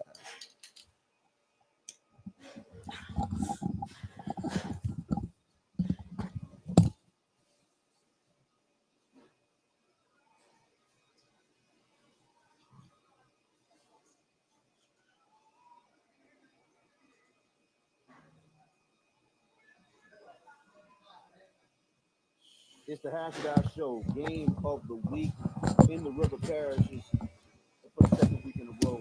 We have one of the most historic rivalries in the state of Maryland. Watched you a couple weeks ago. Ladies and gentlemen, welcome to Riverside. Riverside, Hope John Paul is trailing. we have a very exclusive Northland Christian. coaches. St. Charles is losing at halftime to Legacy. Joining us right now. And the boy, the 35 dude, Mickey Roussel, was DJ. He can shut it down. TC's down 14-2 at halftime. Larry, Good game up the road in How Munson. y'all doing? Halftime there, 14-10. Hold on. I appreciate it. Anytime we're gonna get what do, come on. Bell Chiefs. Man, we get to see them next week. They are destroying that. Absolutely, man. Man, but first of all, Shaw, you guys 37. Walker, 7. and I'm gonna go with Coach Dupont first question. Did you think this type of rivalry would be as big as in St. John Parish? Well, when we first got into it, a lot of people in the communities thought it was a bad idea to play Riverside. We actually backed up into them anyway, but going in in our district, they got in our district. We played up. We played 2A, and they were in 2A at the time. And did I think it'd be this big of a rivalry? Me and Mickey were very competitive. We knew that, but our people in the community were more competitive. The answer is yes. It became a fierce rivalry and a really, really competitive but really clean rivalry. Indeed. Coach Roussel, I'm gonna ask you kind of a similar question to it. This rivalry in itself between Riverside and West St. John, did you think that, how big this rivalry has become, but not just that, how storylines be so unbelievable each year, especially back in the day that they had a ferry that one of y'all would have to cross that ferry to go to the opponent stadium. Yeah, I thought it would be big because when you look at our neighboring parishes, when you look at Hornville, Destrehan, separated by the Mississippi River, and we know what kind of rivalry that is, and then you go west with Lutcher and St. James and the kind of rivalry that they have, I thought this would be good in parish schools, separated by the Mississippi River. I know Coach DuPont, well respected. We just was looking forward to beginning that rivalry because we knew what we were going to be up against, and I think he can say the same thing. And the good thing about it, it was a healthy rivalry. Never I think over the years that we played that there was any incidents or because sometimes heated rivalries could go sour sometimes, but never in our lifetime, never during this rivalry that we had anything but respect for each other's program, not only from the coaching staff, but from the players also. Many times with this game, it's sometimes it's not just one meeting. Sometimes it's more than one meeting. That there's been a couple times that West St. John and Riverside has met each other in the postseason. How it was, not just in the regular season, but preparation going into the postseason matchup. Did you ever think you would face one another? Let me start with you on that one, Coach Russo. Yeah, well, there was no secrets when we played as often as we did, and like you said, several times we played twice. In fact, in '98, '99, we played 3 games within a calendar year. Regular season game, state championship game, and came back in the regular season the following year, and all 3 of those games were outstanding. But the preparation wasn't very difficult physically. It was mentally because we knew what they were going to do, and pretty much I think Laurie would say the same thing. He knew what we were going to do, so it was a matter of execution and more of the mental part of the game. Hey, you know what we're looking at, and we know what we're going to get. So just prepare for that. Coach DuPont. Yeah, I agree with Mickey 100%. Anytime you played Riverside, you knew they would be well prepared, well coached, well disciplined, very organized. and we knew what we were going into before we even had it. And we could pick up a film from the year before and the year before, and very seldom they tweaked it too many times unless they had a special player to a certain position. Overall, they ran the same offense and the same defense, and they ran it really, really well. Let's talk about one of those particular seasons, and I believe that was the time, and that was one of the life-changing seasons for the both of you. And I think it's 97 or 98, Coach, when you was diagnosed with cancer. And it was a long process for you. You went through a lot of things, including chemo and all that, but then you still coached. At the time, the team dedicated the season to you. You went unbeaten during the regular season, including the postseason, and all of a sudden, you got a victory against West St. John in the regular season, but all of a sudden, expected, unexpected, Riverside matched up West St. John in the state championship game in the Dome. Talk about it, Coach Roussel, in your side of things, like that particular season, but not just that, knowing that we're facing our rivals to try to win state. Yeah, first of all, in '97, when I was diagnosed with leukemia, everything kind of became second nature. As much effort and time we put into football and trying to be the best, sometimes we put too much emphasis on that and maybe not enough emphasis on life. And my football team and obviously my wife kind of saved me that year because, having football to fall back on was really, really a blessing for me. And, you know, in that '98 season, we beat West St. John in regular season, but that game, Laurie had three starters out, three good football players, and I know two of them for sure played both ways. So when we faced them in the state championship game, those kids were healthy, and I knew that we beat them. I think 26-6 in regular season. That the state championship game was going to be a little bit different, and we hit a buzzsaw in the second quarter where they scored 28 points, and man, I don't know if we were ever going to stop them, but it's 28-2 halftime, and then lo and behold, we got the ball late in the game, and it's 28-23, and we just couldn't punch it in. But I was extremely proud of our football team and what they've done for me in that year, especially with being diagnosed with leukemia. Coach DuPont. Well, like Mickey said, and first of all, I take my hat off to Mickey. And, we had a lot of similarities together. And when I got to West St. John in 1978, 87, 88, I was also diagnosed with cancer. It's kind of weird, huh? But, what Mickey was talking about is absolutely true. We played a hard-fought game against them in the regular season that year. And, of course, they were ranked number one most of the whole year, and number one going into the playoffs and won all the way to the Dome. But we had three key players out. Mickey's right. I think the number one key player that we had out was our fullback / linebacker, Deron Slett, and he's special. And he broke off for a long run. And that's very rare against Riverside to run like 60-something yards for a touchdown, 4.5. And we went up 28-2. And my biggest problem is I got conservative. Second half, I thought, we could hold on. Didn't think Riverside could back and score that many points against our defense, but they did. And I take my hat off to them. That's why they true rebels. They really fight to the end. And I tell you what, it was a great game. We had the whole first half, and then they had the whole second half. But fortunately, we came out on top just because the clock ran out.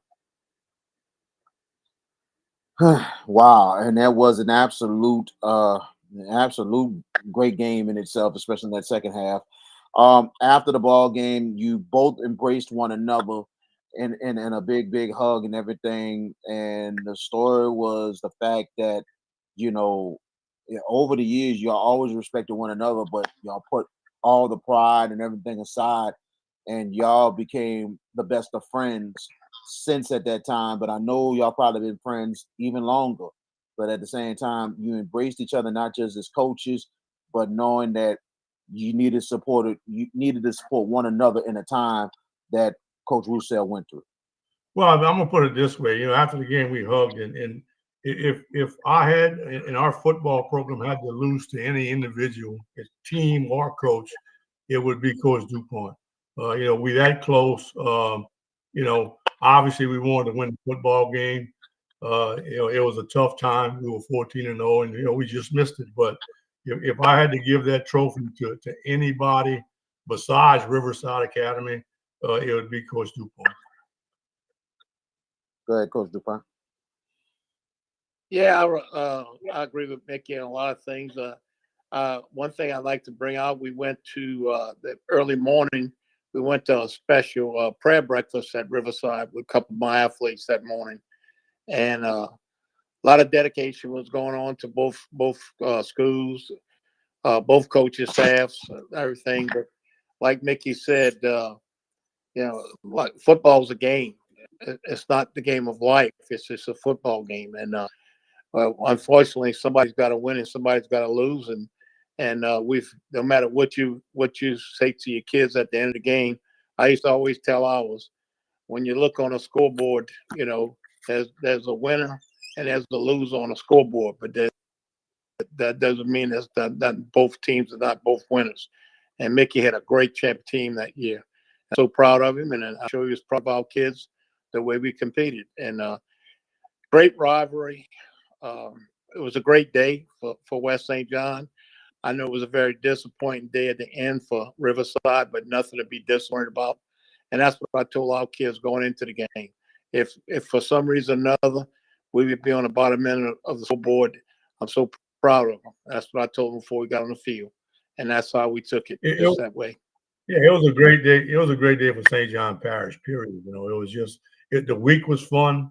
All the build up to the game, but man, it was a great week that I'll never forget. A few years, wasn't the West St. John of old, but if you look at them this year, they're 4-1. I think they ranked 3 in PowerPoint. So that's just good for this football rivalry again.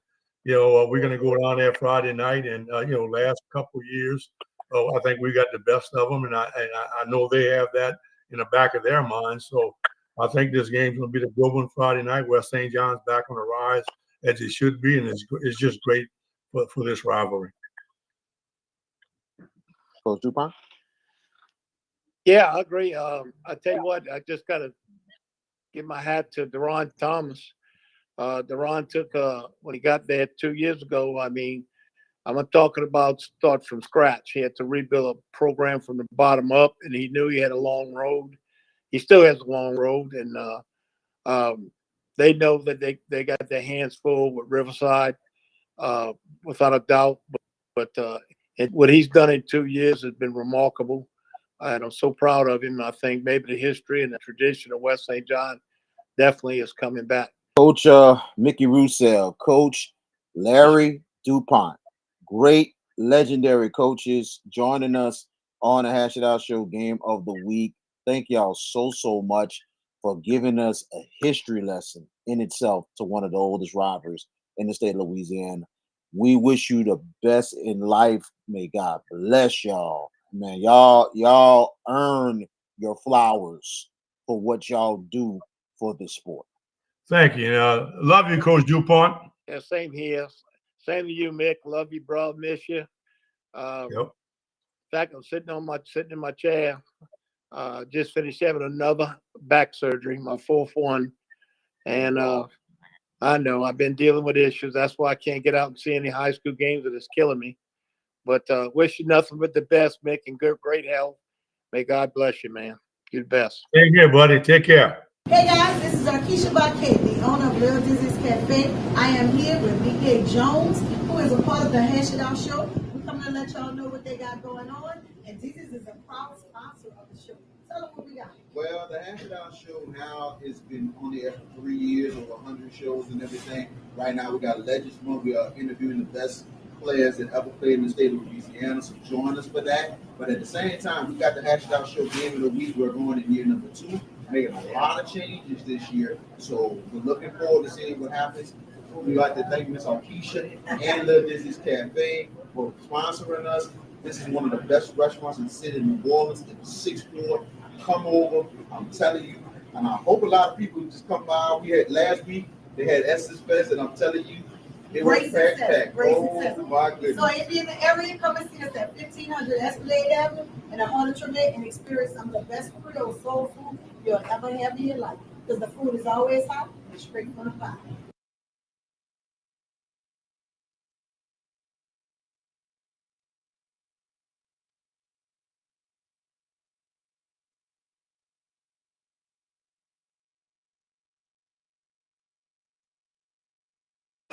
And welcome back. Halftime here at Rudolph Deneau Stadium here. Denvault Stadium here on the campus of West St. John High School. Your score right now at the half, the Riverside Rebels seemingly in control of the proceedings here, 20-0. VK George Peppers along with VK Jones. VK Jones doing the play-by-play, giving him a little bit of a breather as I got the halftime here for the next couple of minutes with VK.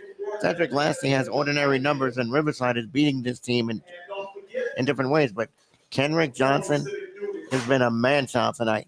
Offense, catching a touchdown, rushing a touchdown, and making an impact defensively. He has made a world of difference for this Riverside defense tonight, team tonight. Indeed, Kenrick is giving West St. John a world of hurt right now, because he's everywhere tonight making plays in the Wildcat, and how about this, a touchdown reception, a run, and also an interception. He's really making an impact tonight. The defense has been really stepping up. A defense that's trying to improve, kind of malign a little bit, but bend don't break. But they've been really stepping up in this first half, especially late in that first half and everything else. But they're gonna have to step it up a little more to just slow down West St. John, because they started to move the ball a little bit late in the first half. Penalties is doing the Rams in 9 for 76 yards in the first half. That's not going to win against a quality team like Riverside. Not that West St. John is not, but they are really shooting themselves in the foot. What is Coach Thomas telling his team at halftime down 20? I know Coach Thomas he's probably really got on his team very, very hard, but at the same time, he's probably encouraging them more than anything else. Hey, we're not out of it. First drive of the second half is very, very important to try to get a score on the board, to get some confidence back, and he's putting some belief in that team more than anything else, to be like, hey, let's drive the ball, let's get it in the end zone so we can get some kind of life in us. So that's the biggest thing that Coach Thomas is probably telling his team going into the second half. If you could tell me that Coach Thomas his defense would give up 37 yards to Dedrick Lasty and be down 20, that really says a lot about the Rebels' diversity tonight. You know, Brock Bourgeois has been solid through the early interception, but he really has settled in offensively throwing the football. Kendrick Johnson, as we mentioned, is really doing work, and he's just a sophomore, if I'm not mistaken. Yes, correct? yes, he is. That kid's got a lot of talent. Absolutely. But tough 2-game stretch for the Rams, though, tonight. Actually, Johnson's a freshman. Excuse me. Yes. But touching on it real quick before I turn this over to you, West St. John in the middle of it, in the start of a 2-game ridiculously tough stretch. Tonight, Riverside. Next week, St. Martin's. If they could come out of it with a split, you would think the Rams will be just fine setting up for the playoffs. Agreed. I think they'll be just fine more than anything else, but I think they need to come out fighting in the second half. Yes, they do. And to just get back in this game quickly. Last question, and I'll turn it over to you. Riverside, up 20-0. What do they need to do to finish this thing off? Riverside just continue to just take care of the football and also just make plays, but don't get too complacent. I think Coach Russell got on them at the half with the confusion and everything else. Yes. I think they're going to be refreshed and reset. You ready to rock and roll for the second half? Let's get ready for the second half, man. So let's get it going as Will Ranch will kick it off to start. Will Roach will start the second half. Excuse me on that one. Sorry, I had to correct the name. Roach. So, all right. For the families and everything else. So he'll kick it off and start the second half of play. It'll be returnable from the 23, and they'll try to get a return. Decent return here.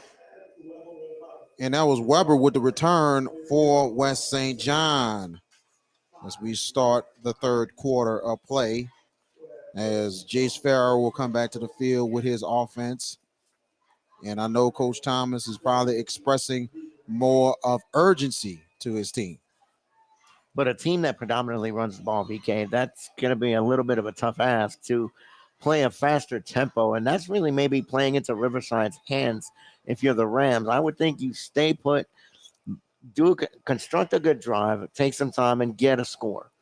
And it'll be 1st and 10 for West St. John as they start inside their 35. Pistol formation and back to pass. Farrell throws it, gets a catch, and a good run and a block and a first down for the Rams.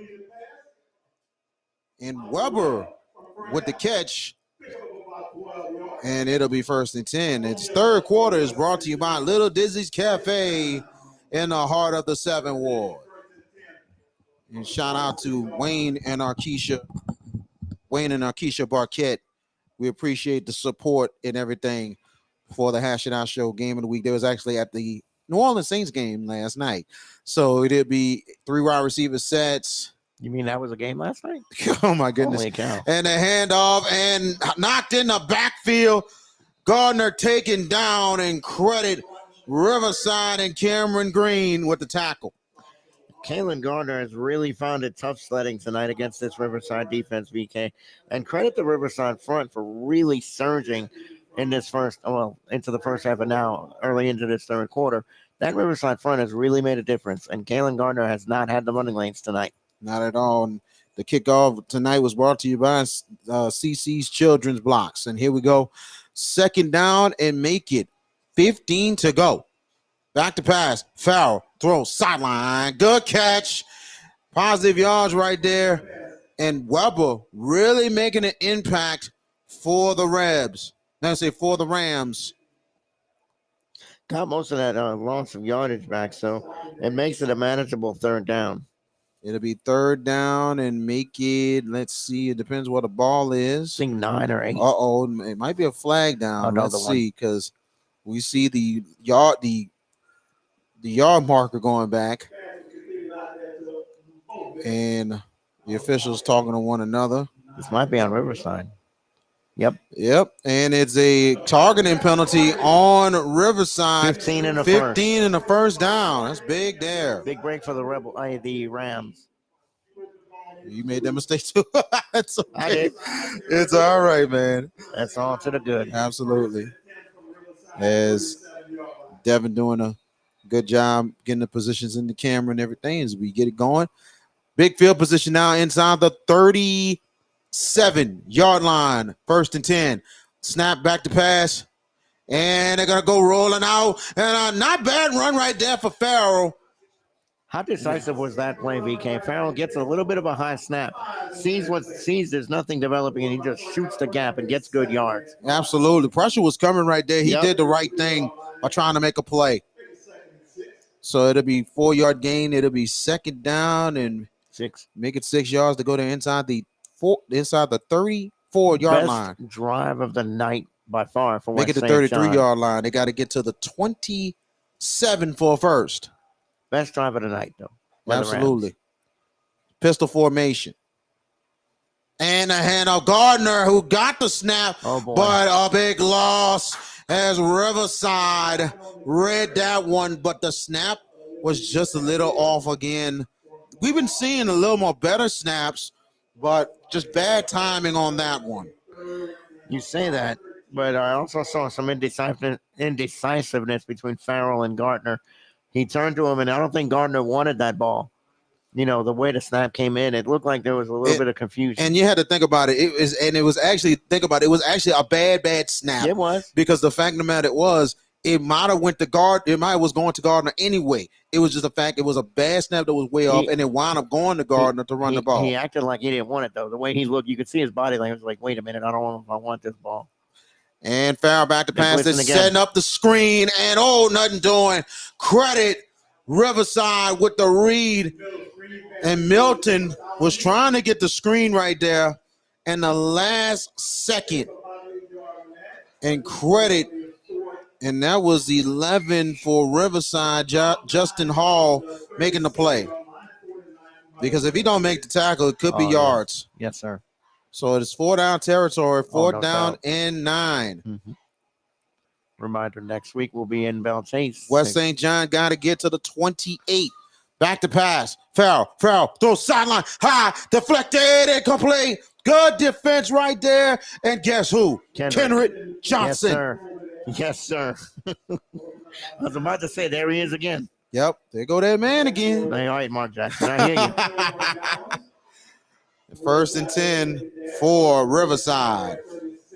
And coming up on tomorrow, we talk about Little Dizzy's. Little Dizzy's is hosting a vote and eat. They're going to have a vote and eat event at the Treehouse in New Orleans. It will start at 2 p.m. Go out there. And it's not just the fact that you can go out and do some early voting. You can also get yourself a bite to eat. So go out to the Treehouse in New Orleans for the bite and eat tomorrow, sponsored and hosted by Little Dizzy's Cafe. That sounds like fun. First and 10 inside the 36-yard line for Riverside. Back to pass Bourgeois. Bourgeois will throw it deep and left side. Oh, incomplete intended for Johnson. And good coverage by West St. John and Groves. Yeah, Jordan Groves is easily one of the best defensive backs on this team. And he ran with Kendrick stride for stride for stride. Never allowed him a chance to break. Good throw by Brock, but that was never going to get to Kendrick Johnson. So now 2nd and 10, 2 receivers going to the left side. Lasty in the backfield. We haven't heard his name in a while. No. And we will speaking now. of Lasty, and good defense, but Lasty will get up. You got to make the tackle. Cow. Lasty will go keep going. And where they're going to say he was down on progress. Wow. I thought he was. And I'm going to say this. I hate to say it. West St. John got a huge break. They did. Because the fact of the matter is, you didn't complete the tackle. Got to finish. You got to finish the tackle, and they got a huge break. They did. I can understand the forward progress thing, but no, you got to complete tackle. It's not there. Wow. So 3-yard loss for Lasty. And now they're inside the 33-yard line on second. Make it 3rd down and 13. Back to pass. Pressure is coming to Bourgeois, and he's going to get rid of it. That might be intentional grounding because there's no receiver in the area. No, at all. And no flag, though. I don't see a flag. West St. John's coaches are and West St. John, and the flag does go down. Late, but it's the right call because there was no receiver within a zip code of that football. Intentional grounding on Riverside. Loss of down, 4th down. Riverside will kick this thing away. 7:08 to go. And West St. John really turning it up, especially with the pressure. So, man, I'll tell you one thing. West St. John might have an opportunity to have great field position. It depends on the return. And it will be Cameron Matt punting for Riverside. I think this is their first punt of the game. It is. They have not punted all game long. At all. I was just looking back at the notes. And they're looking, and look at this. They pushed all the way back. Let's see. So they're trying Rams to put going to get great field position regardless. And they're going to hike it from the 19.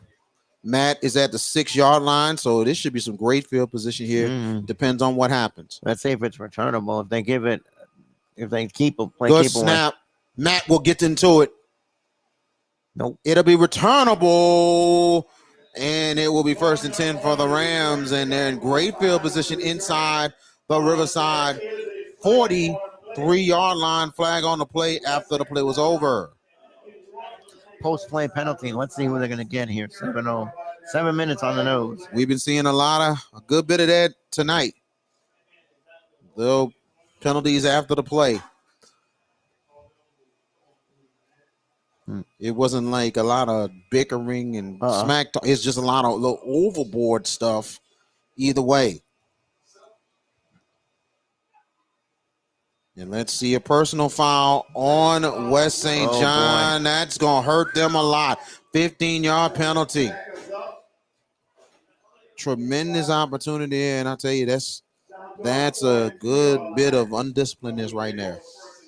I think that's their fourth penalty. 1, 2, 3, fourth penalty of 15 yards on sportsmanlike personal fouls. That's their 4th one out of the 10 penalties they've incurred tonight. West St. John starts inside the 42.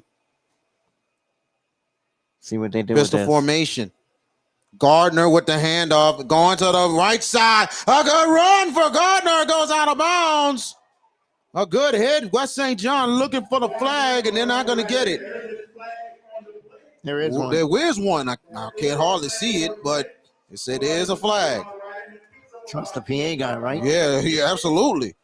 I don't see it though. Number 3 with the tag. I mean, out of bounds is Phillip. I thought the way Gardner's head snapped back that helmet meant helmet. I'm not sure though. They waved the flag, so the Rams fans and coaches did not like that. They're not happy at all. But the way his head popped back, BK, I thought, and I think he would have. I think he hit him a little bit out of bounds more than anything else. He did. It was pretty close, but it's a judgment call. I mean, every call is a judgment call, and I hate to say it, it might be a little bit of a makeup too. IOU, because you got to think a loss earlier on a tackle that was incomplete. So, talking about the Dedrick last play. So here we go. Second down. A good run there for Gardner. So 2nd and now 2. They got to get to the 48. Pistol formation. They've been running a lot of pistol tonight. And here's Gardner stacked up. Ahmad Cage shuts it down for the Rebels. The Rebels right there, big time on the game. What did you say earlier? There goes that man again. That's Ahmad Cage this time. Yes. That dude has been a terrific presence tonight for the Rebels defensively. He's been one of the mainstays and made a lot of very impactful plays. 6:28 and counting in your third. Still 20-0 for Riverside. A critical third down coming up. 3rd and 7 for the Rams, and the Rams got to get to the 48 of Riverside to continue to drive. West St. John is going to have to hurry. They have 8 seconds on the play clock. I don't think they're going to get this 5, off. And I don't think they're going to get it off. They might have to call a timeout. 2 seconds. 2, they get it off. Farrell. He does have time. Farrell's going to go to the right side. Let's see. Intercepted. A huge pickoff. The Rebels once again with the turnover. Is that number 3? I think that's the 3rd interception, but I'm trying to see who that was that caught that ball. And there's a flag on the play, and it looks like this pass interference. That interception's not going to count. That pickoff was by Nehemiah Phillip. Had the big touchdown early in the game. But but West St. John is going to get them a little break. So they're calling pass interference on Riverside. Hold on a second. Yep, it's a 1st and 10 on. Wow. It's a 1st and 10 pass interference on Riverside. That's a very interesting call right there. Yeah, I agree. Indeed. Man, we've been having some interesting stuff so far early in the second half. Yes, sir. Both ways. Because all I saw was 2 guys going for a ball, and I didn't see contact. 3 receivers. 2 to the left and 1 to the right on 1st and 10. They're inside the 40. The handoff. And backfield and knocked down. Ahmad Cage. There he is again. That man again for the Rebels.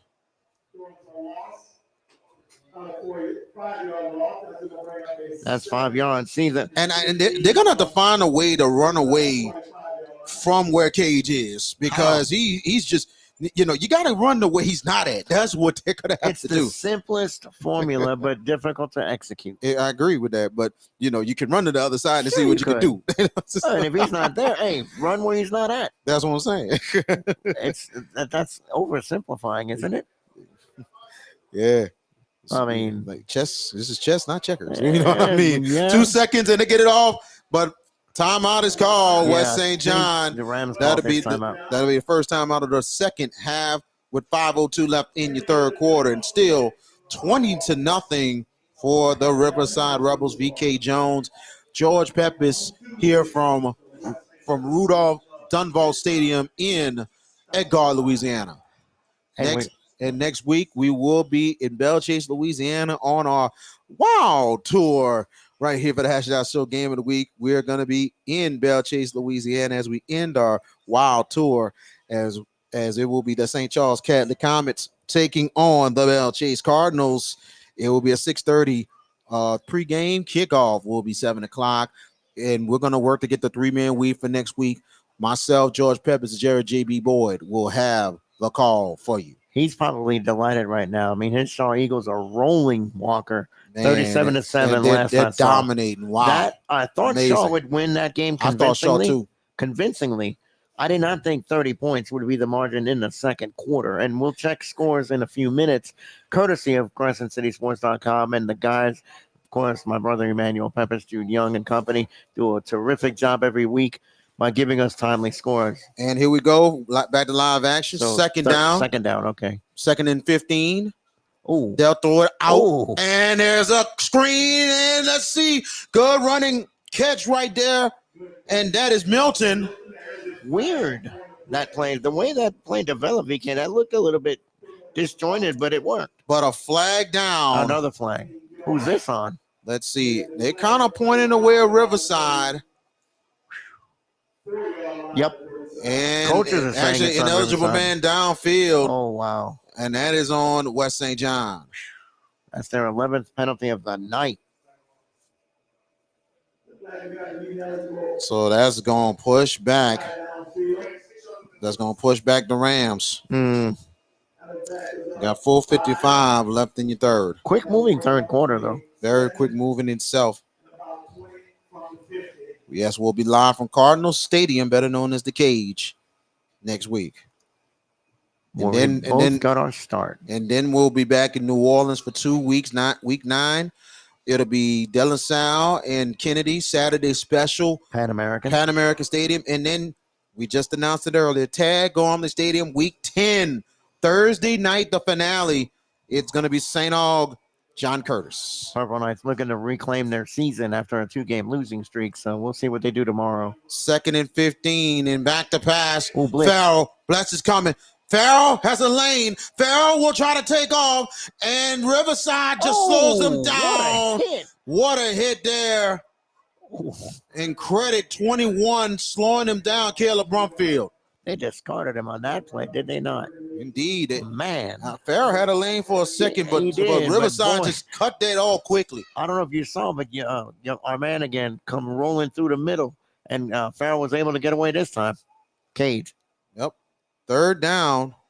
And long. Yep, 3rd and long. They're inside the 48 of Riverside. They got to get to the 30-yard line of Riverside. Has to be 4-down territory if you're the Rams now this late in the third quarter, VK. Got to be. If they don't pick this 3rd down up. It'll be 3rd and 18. Long way to go. 3 receivers for Farrell. Farrell, back to pass pressure coming. He throws it deep. Caught! Good catch! Close to the 1st down. I think forward progress is getting him closer than that because he did come back a little bit, but I believe the forward progress, I don't think he has it. I think he's probably maybe a half a yard to a yard short, but a big play right there. Was that Milton? That was Weber this time. Weber again. Weber with a big catch. 5th of the night. It'll be 4th down. 4th down and 1. Big sequence right now. Farrell will throw a sideline. He's shorted it right there. Incomplete. And Riverside will get it. It was intended there for Bovey. And man, I tell you, Farrell, he tried to get it out there, but it was a short pass. 2 drives in this half, both turnovers on downs. 3:25, and it took a lot off the clock. So it's 3:25 left in your third, and still 20-0 for the Riverside Rebels. And I ain't gonna lie, Lasty's probably playing one of his least performing least productive games. You're right about that. 1st and 10, and let's see if he gets the ball. They're inside the 33. Handoff is Lasty. He's going to the right side. He has a lane. Lasty will take off out of bounds. Flag is down. And I don't know if that's going to even count. Yeah, let's see what happens with this. And I was about to say, if that play counts and he shot it and he would have gone all the way, I'd have been like, VK, you just gave the man the inspiration he needed.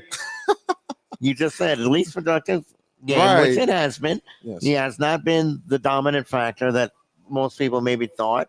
But you got to credit the Ram defense for really bunting him down. But the Rebels are doing secondary things to have the lead that they have in this ball game. Personal foul on both West St. John and Riverside. That will be offsetting penalties. Yep. And we'll repeat it down. Yep. And this was during the play. So that will be, we will replay first down. Exactly. I'm about to say we're going to replay this first down. So 1st and 10 once again. Mm-hmm. Devin giving the sign that we're starting to go over again. Here we go. 2 receivers on the right side here on 1st and 10 on the shotgun. And they throw it out. It's Phillip. Oh, and a good hit in the backfield, but good job there. I'll tell you one thing. Credit number 6, Chance Bouvet, finishing the tackle because Phillip possibly could have broke it.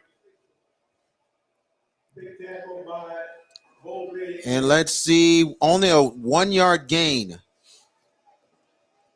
So it'll be 2nd down and 9. And 9 to go. They're inside the 33. Riverside can play the clock right now. 2:38 to go, up 20. They got to get to the 34. Back to pass, throws it wide open, caught. And a good catch, 1st and 10 for the Rebels. That is number. And that's Brown, Preston Brown with the catch for the Rebels. And now 1st and 10 inside the 44-yard line. Bourgeois rolling out to the left side, throws it. Lasty, and he's gonna get 2 yards on the game. Flags go down after the play was over. That's a late hit on St. John, I think. I don't know. The thing was he was trying to tackle him inbounds, right? And it was unfortunate he came out, right? But it might be face mask. That is the call. West St. John. Yep. West St. John. It was something to that effect. I thought he drove him out of bounds, but didn't give up on the play. But the way it was looking, it looked like a clean tackle, but face mask on the Rams. Costly penalty for West St. John, and they're really at the borderline of getting put away right now. 2:08 in your ball game. In the third quarter. 2:08 in the third quarter. Thank you so much. Now they're inside the Rams 39. 3 receivers. All 3 are on the left side. Lasty waiting. Lasty with the handoff. Going to the left side. Lasty comes back. Lasty will take off. Lasty will go. It's a touchdown. 39 yards for Dedrick Lasty. Well, how much was that? 38? 39. 39, okay. Lasty went to the middle and he cut back to the right, took off like a bottle rocket, and got in the end zone. Is that what you call that? Oh, wow. Okay. That's an interesting analogy, but did you really think he was going to be held down on 4 quarters? No. It was coming. Yeah.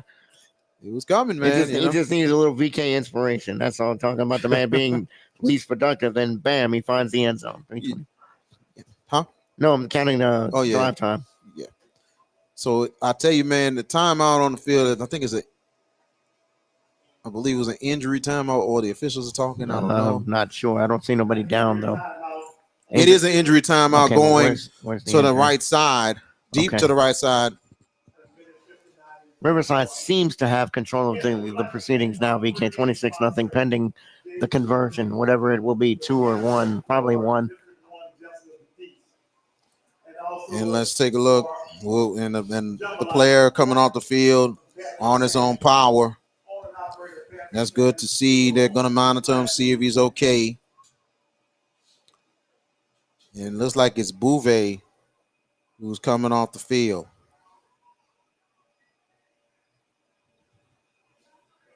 Trying to see if it's not Bouvet. It's actually Weber who's coming off. Let me make sure we get it right. The numbers are so close to see. Number 5. That's number 5. That's Ramon Lathers. Lathers coming off the field. It's good to see that looked like he's okay. They're going to monitor him and see if he can get back in for West St. John. 26-0 is your score. 1:59 left in your third quarter. It's Lasty getting it in from 39 yards. All right. Going to look up some scores here while the game is getting a little more separated because. And I think you might be right. It might have been 38 yards. I don't know if Devin's seen that, but I think it was. But I think it was 39, but it's close. Regardless, Lasty found the end zone. Absolutely. Something he hadn't done all night until now. Snap down, kick is up for Roach, and he got it. 1:59 left in your third quarter. Your score, the Riverside Rebels 27, the West St. John Rams nothing. VK Jones with you this touchdown brought to you by Magnolia Wealth Strategies, a Mass Mutual firm. Mr. Kalen Parker, give him a ring. Big score update from 1A, Vermilion Catholic, Ascension Episcopal, 2 undefeated teams. VC, Vermilion Catholic, leads in the third quarter, 35-21. That is a good team. Yes. I tell you, that's a team that's definitely going to try to get to the Superdome. They was a have a little chance. young last year, and I think they lost in the quarterfinals, and this time they actually lost in the semifinals. That's the same team that Riverside beat to get to the Dome, and I wouldn't be surprised that they have a chance to get back. Heck of a battle in North Louisiana. The Dragons of Mangum lead in the third quarter over Oak Grove, 20-12. Sarah Reed leads Country Day 6-0 at halftime. Interesting. Hope John Paul, undefeated, right? Might be in trouble. They're down 19-15 in the third quarter to North Lake Christian. Interesting. Notre Dame in the fourth quarter. I don't want to say they've got this thing wrapped up, but 35-14 they lead. And the kickoff, West St. John will take it from the 30. And a good return for the Rams. And they will start inside the 48-yard line. Nice return there for Bovey. Another big game in North Louisiana. Calvary Baptist leads at Union Parish 17-0 in the third quarter. I think we all picked Calvary in that game.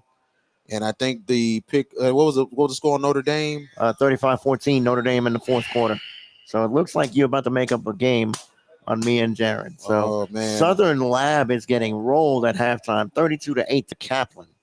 Wow, that's a shocking score. That's an eye opener. Oh man, Kaplan, and I think they're undefeated or one loss on the year. That's a good football team. Kaplan's proven that they're pretty good and making a factor in their district. So here we go, 1st and 10 as they're inside the 48. The handoff and a good hit in the backfield. It will be a loss as Milton was the carrier this time, and 1 yard loss. Legacy, the School Sport of Science, Texas. Second trip to Louisiana. Well, actually, Brother Martin went to them earlier in the year and beat them by 3 points. They lead at St. Charles 14-0 tonight. Interesting. So it'll be 2nd and 11. 1:30 and counting in your third quarter. And in the battle of Hash It Out Show fandom, TC Bazile leads DJ1 20-9 in the third quarter, if you know what I'm talking about, VK. Absolutely. So it'll be 2nd and 11. Farrell. They'll set up the screen, but he's going to get nothing on the play. Another loss for the Rams as now they're inside. They're on 44. How about this third quarter? ED, White, and Lutcher in a absolute war right now. Lutcher holding a precarious 14-10 lead in the third quarter in that ball game. That's a good ball game out in Lutcher. And VK, you'll love this one. Franklinton leads at Abbeville 22-12 at halftime. Man, I'll tell you one thing. Nick Sotafamaggio doing work. He's doing work. He's doing serious work up in Franklinton. So now 3rd down and now make it 15. They got to get to the 42-yard line to continue to drive for the Rams. Jared J.B. Boyd loving life right now, 45-7. Back to pass, Farrell throws to the sideline, high, incomplete. Incomplete, okay. Good defense once again, and this time for the Rebels, that was number 3, Nehemiah Phillip. VK, we might have to make room to a new number 1, you and I. Neville leading Ruston into the fourth quarter. This score is 20 to Neville. 14 to Ruston, 6-point game. Still a tight game. Yes, sir. Still a tight game. Now, we'll see what happens. If Ruston rescues it, are they still number 1? I think so, because that is an even matchup. Yes. And at the same time, they're both in our top 5. West Monroe is up at Ouachita Parish in a defensive struggle, 15-13 in the fourth quarter. And we're almost to the fourth quarter here now. And here we go, 26 seconds, and a high snap for Bouvet. Pressure's coming, and he'll get it all, barely. And it will take a West St. John roll, but still great field position for Riverside inside. They're on 40-yard line. This game has to be later than it is now, but Edna Carr, last score they have through Crescent City Sports, they are 14-7 leaders over Jesuit at halftime. Hammond and Mandeville, Craig Jones, who will be a guest on the Hash It Out Show Tuesday night. His team's looking to go to 7-0. They're in a good spot to do so. They are dominating him in third quarter, 31-13. Holy Cross, 16. Warren Easton, 7. That's in the third quarter. Covington trying to bounce back from the loss to Mandeville last week, struggling at Slidell, but they lead 7-6. Wow. So here we go. Here, Riverside will have the ball inside their own 40-yard line. 1st and 10. We have 18 seconds left in the third. We got 4 receivers. We got 3 receivers, 2 to the right, 1 to the left. Lasty. Actually, he's going to go out in the slot. And it will be Johnson. Is it Johnson or is it Becknell? They get a late snap, and that will be a flag. False start on Riverside. Couple of good games in the Baton Rouge area. Denham Springs and Dutchtown playing a spirited affair in the third quarter. The Griffins lead the Yellow Jackets 14-13. St. Amant and East Ascension, this game's got to be later than this. It still shows 14-0 to the Gators in the second quarter. East Jefferson 28, West Jefferson 0, third quarter. And here we go, 1st and 15, now to inside the 35-yard line. And here's Johnson. Johnson bouncing off left side. He's going to take only 2 yards on the play to inside the 37. And if this holds up, there will be a new top 5 team in both you and Jared J.B. Boyd's rankings. Central Baton Rouge is down 28-10, third quarter to Catholic. Wow. So who goes in if they go out? So it's the end of the third quarter here. Your score, the Riverside Rebels 27, the West St. John Rams nothing. Let's take a timeout. We're coming right back. This is the Hash It Out Show, Game of the Week. JFK Martial Arts offers a wide variety of martial arts programs for kids, teens, and adults as they empower lives through martial arts. Please give them a call at 985-266-0664, and don't forget to ask about their 1-week free special.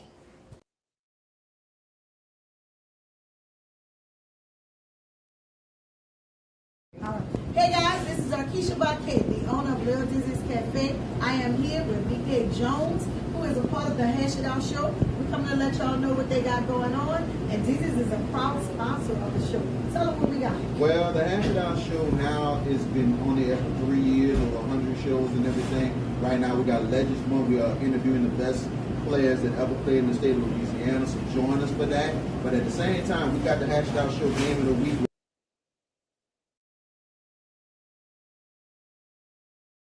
And welcome back as we are starting the fourth quarter here. VK Jones, George Peppers here, and we're going to 2nd down and 12. And here's Johnson setting up the reverse, and here comes Dedrick Lasty, who has some blocks. Lasty on the outside line, out of bounds, inside the 46-yard line. They set it up for the reverse as Johnson hands it off to Dedrick Lasty. So I asked you, if Central goes down tonight, who you putting in your top 5 next week, or do we have to? Are we going to play the element of surprise? We're gonna play the element of surprise a little bit, but at the same time, if that holds on, and I'm really surprised that it is one-sided tonight. And I'll tell you one thing: if Catholic holds on, that means the coach from who's the coach now at Seminole? Not Seminole, the coach at Catholic. I forgot. Hudson Fuller. Fuller will be 2-0 against his former boss if that holds on. You know what that tells me, and I'll tell you after this play. Here we go, 3rd down, and make it 4 yards to go. Here's Bourgeois, rolled out to left, throws it out, wide open cut, and it's Phillip. 1st down for the Rebels, and flag, and that was a late hit. Absolutely, flags are down after that play was over.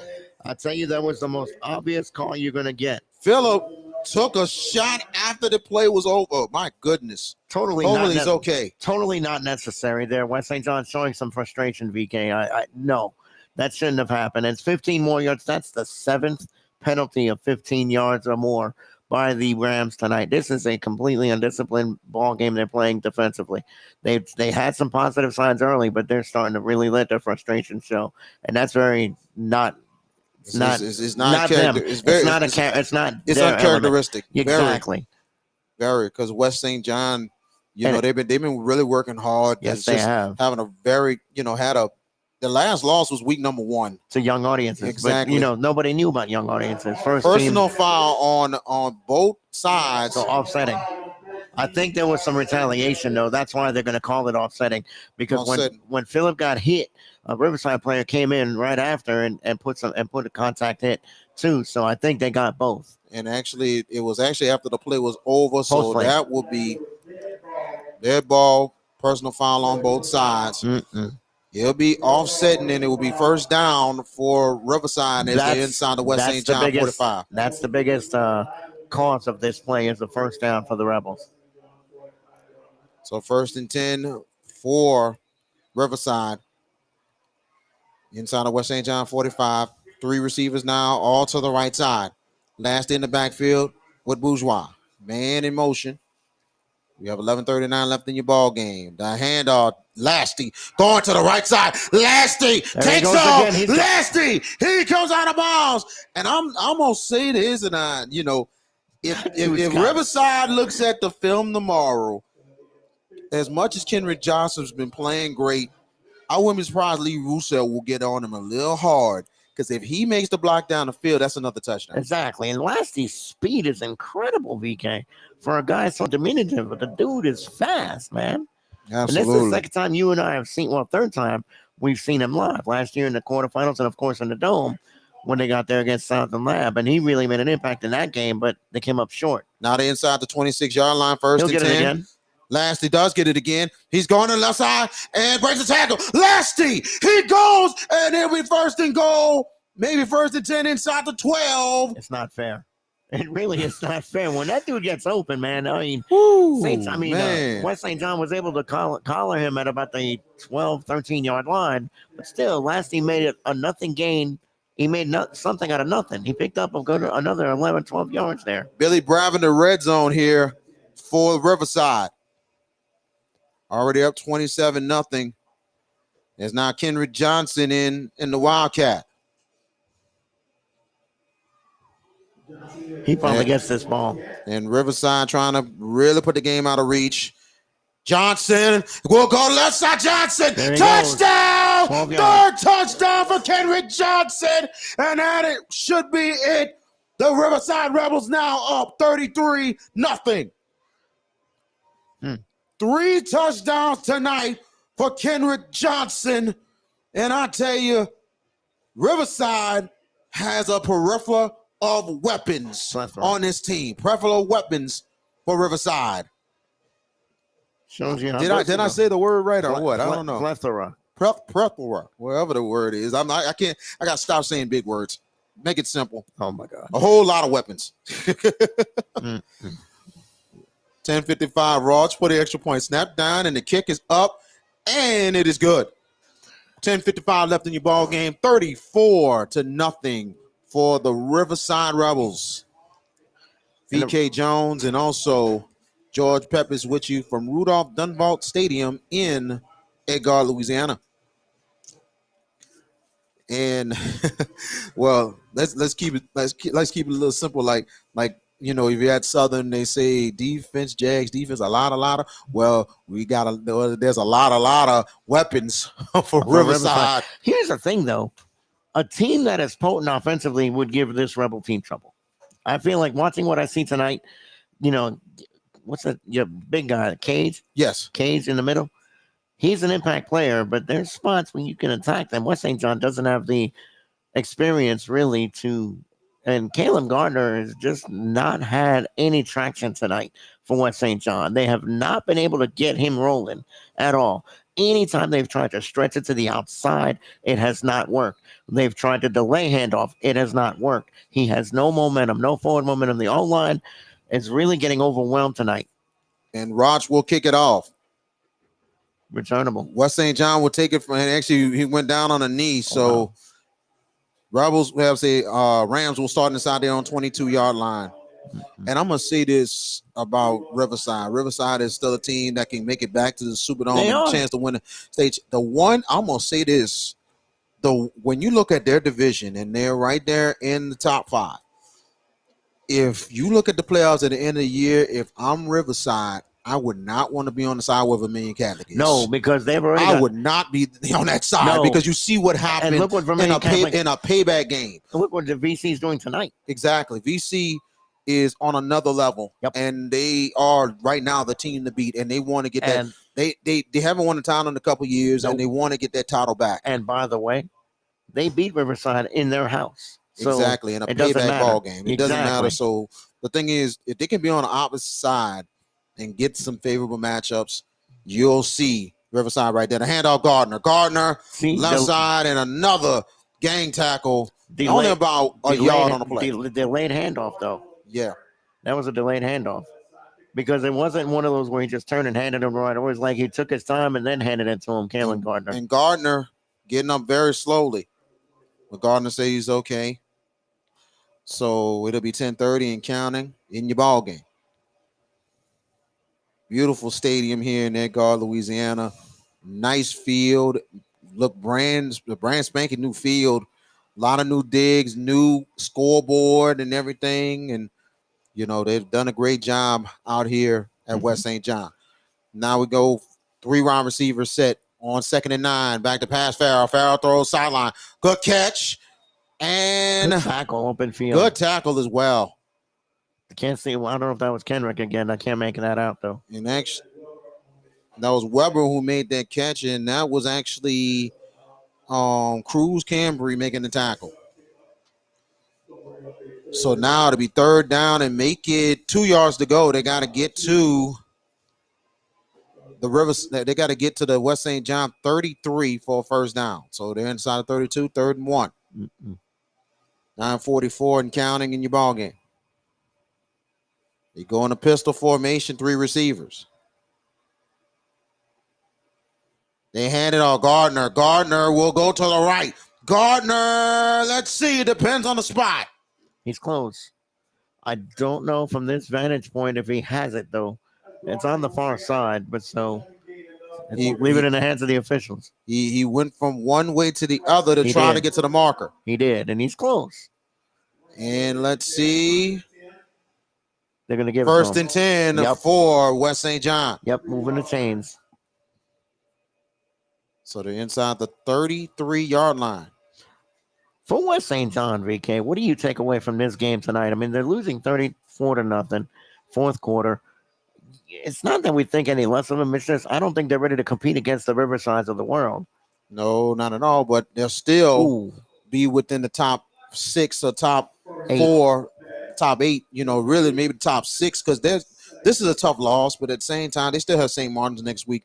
The chance to get bounced back more than anything else. And that, if they can beat St. Martin's next week, 1-1 against really good teams on the select side, even in the district, that's going to help them with power points. Let's see. And I'll tell you, West St. John, they're going to have better days. Better than tonight. 1 week, Dedrick Lassie. Next week, Harlem Berry. Oof, that's a daily double. I don't know if I want to play. Absolutely. But back to pass. Farrell throws sideline incomplete. No. And I'll tell you one thing. This West St. John team, it's another task, but I think West St. John will be up for the challenge because they gave Dedrick Lasty a time, and he finally got it going late in the 3rd. So I'll tell you one thing. St. Martin's is going to have to really look at their film because West St. John, they got some speed on them, and they got a little bit of depth. So you're right. You know, that's it's going to be interesting to see. And if West St. John can cut down on the mistakes, another penalty there. That's on West St. John. They're moving back. But like I said, if West St. John could come in there, not make too many mistakes, and make plays, that's going to be an interesting game next week. A small back in Lasty versus a D1 back in Harlem Berry and LSU commit. That's tough. That task is going to be exponentially tougher. But St. Martin's offensive line is not as good as Riverside's. Exactly. That's what I'm saying. Ooh. And a sack for Riverside on the jailbreak. Yeah. That jailbreak has worked all night tonight, Riverside, and especially up the middle. You know, Brumfield has made plays. Cage has made some plays. This Riverside defense has some balance. but I want to see what they do against a team that can throw it. Like Vermilion Catholic, they can throw it Yes. a little bit. Let's see what they do down the road. And look, this game is going to pretty much cement Riverside as a very prohibitive favorite to win District 10 1A. Chance Tyler with the tackle and the sack right there. Now 3rd down and long. Farrell will throw it left side. Good catch. Nothing. But nothing. Only a couple positive yards, and not Nehemiah Phillip with the tackle. So it'll be 4th down for the Rams. We thank you for joining us tonight here on the Hash It Out Show Game of the Week. And don't forget, we will be with you Tuesday night for the Hash It Out Show. We do have Craig Jones from the Mandeville Skippers, who I have in my top 5, and I feel better knowing it now. We'll have him on Tuesday night, and we'll also have our show Wednesday night where we try to educate you with picks. Tuesday at 7 o'clock, and then Wednesday at 7:30. Yes, sir. On all social media platforms: Instagram, YouTube, Facebook, concession punt right here by West St. John. And they do, and Bouvet Line gets it drive. off. Oh boy. And it'll be returnable by Phillip. Nehemiah Phillip gets some good yardage. So look at the progress. And they're inside the West St. John 40. 6:44 left in your ball game. Phillip still down for the Rebels. Timeout. And hopefully he's okay. And they get Phillip up. Phillip probably took a little bit of a shot when he was going down. Yeah, he was trying to gain more yardage, more progress. But, and he's coming off. Oh, he's a little gimpy, though. He's a little gimpy. Look like he's favoring the shoulder a little bit. Yeah, because he landed pretty hard on that. So they're going to definitely check on him. And that's critical for Riverside going forward. Oof. Yankee hitters unite. The Yankees are in control at Cleveland, 6-2 in the 7th inning, top 7. So Giancarlo Stanton, you can blame him for that one. 3-run homer to open that thing up. And the New York Mets staved off elimination earlier today, 12-6. They win over the Dodgers. Now the series shifts back to Chavez Ravine. And as a Mets fan, I would not be upset. And here we go. And they set it up as Johnson on the Wildcat. Johnson cuts it up. Johnson will get the first down. Close. Let's see. It'll be 9 yards on that one. Kenwood Johnson with the carry. At 6:29 and counting your ball game. And I think Riverside is going to really take their time. As they should. And run a lot of this clock. I wonder if the clock's going to stop at any point, though, now, BK. 34-0 deficit, West St. John facing. It's not a time they're going to do the running, but at the same time, Riverside going to take their time. It's going to be very deliberate for sure. And here is Lasty. And he'll get the first down. They stood him up there, but he still got the first. 1st and 10 for Riverside. So from my count, I'm going to check Lasty's numbers for the rushing. So it'll be 1st and 10 for the Rebels inside the West St. John 30-yard line. He's got 117 yards on 13 carries. Wow, quiet. That feels quiet, considering last week. Exactly. He won the Greater New Orleans Quarterback Club Player of the Week last week. And probably one of the 2 best performances of the season in 1 week. The throw going to the sideline is Phillip, who's back in the game, and he's going to take a loss. That's good that he's back in because it looked like he was favoring that shoulder coming off earlier. But how in the world, and I don't want to be overly critical, but a quarterback who throws for over 800 yards doesn't make the impact players for. And look, Go Preps, y'all do a great job. We know what y'all do. But how did y'all not have Peyton Houston and y'all impact players last week throwing for over 800 yards? Is it because they lost? I wonder. It's a good question. It's a fair question. 2nd down. And I might have to look at that myself. And Lasty takes on left side. Lasty with blocks in front. Lasty will keep going. And another run, another flag. Unnecessary throw to the sideline. That is Coach Thomas, you got to rein these guys in, man. This is absolutely uncalled for, VK. That is very much uncalled for. I mean, come on, y'all better than this, West St. John. Wow, man, that's a good run there. What are you looking to accomplish by doing that? You got Harlan Berry next week, by the way. So let's see how that's going to work for you. Personal foul that goes to Of West course it St. is. John. That Of is, I course it mean, is. man, after the play, goodness. This is silly. We understand the frustration and stuff, but come on, let's don't get kids hurt. Let's don't get kids be hurt. That's better. all. Be better. Simple as that. You know, not like I said, there'll be better days for the Rams. Just not tonight. It's just not tonight.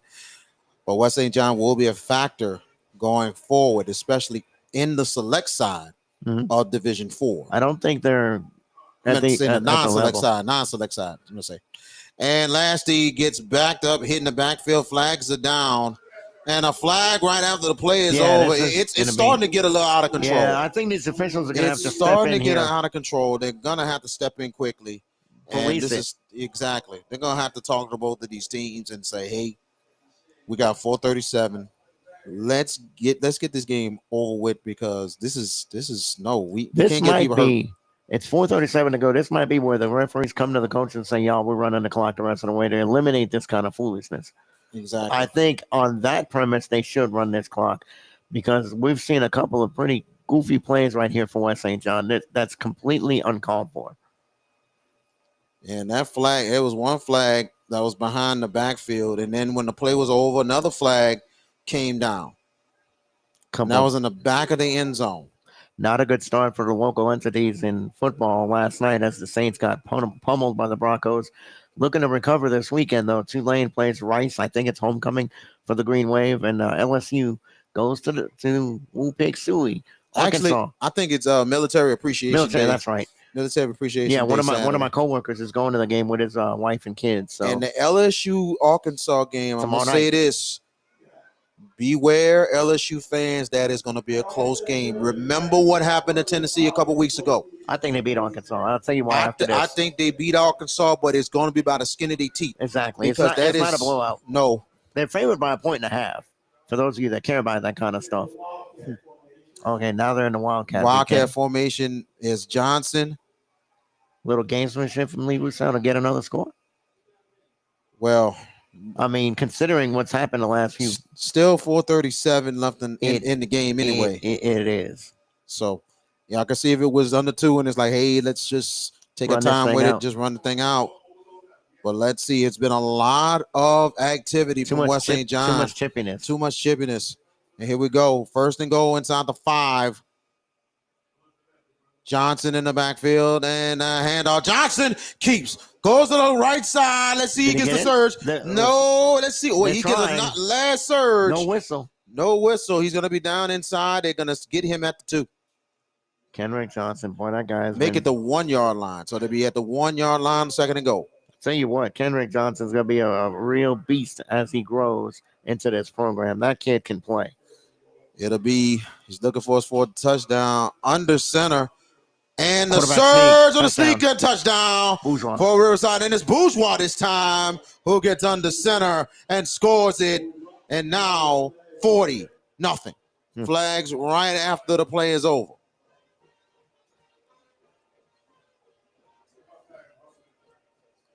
And the thing about it, sometimes some people are saying like they shouldn't no, they still have time on the clock. And then on top of that, the thing is you have to stop them. Consider that. You have to stop them. You know what I'm saying? And then they're taking consideration of the unnecessary penalties and stuff that happened. And it happens that way. And this isn't, I did suggest gamesmanship, meaning Lee Roussel may be like, hey, look, y'all want to do that? Watch this. Exactly. Go ahead, Brock, get one. Get on the score sheet. I mean, you've thrown a couple of touchdowns already, Brock, but get one on the ground. And he got it. So, mission complete. And there's a flag down. 4. Chop block on Riverside. So the touchdown's going to come off the board. The touchdown coming on the board. And Lee Roussel. Not very happy. He's livid. Yeah, he's living right now. That's a late call, VK. That call came very late. And a timeout will be called Riverside. And you see Lee Roussel on the field, and he's going off. Here's the thing. It's a quarterback sneak, so where's the chop block? Right? I mean, inside the 2, and you're going to call that. That's and late too. I can see if it Extremely was late. early. Yeah, but that that's a flag late came way call. late. And look, there's no dog in the fight, we're the Hash It Not Out at Show all. game of the week. But it's like, call it right. Be down the pike, down the middle. Your man, Brock Bourgeois takes a quarterback draw up the gut, quarterback sneak up the gut.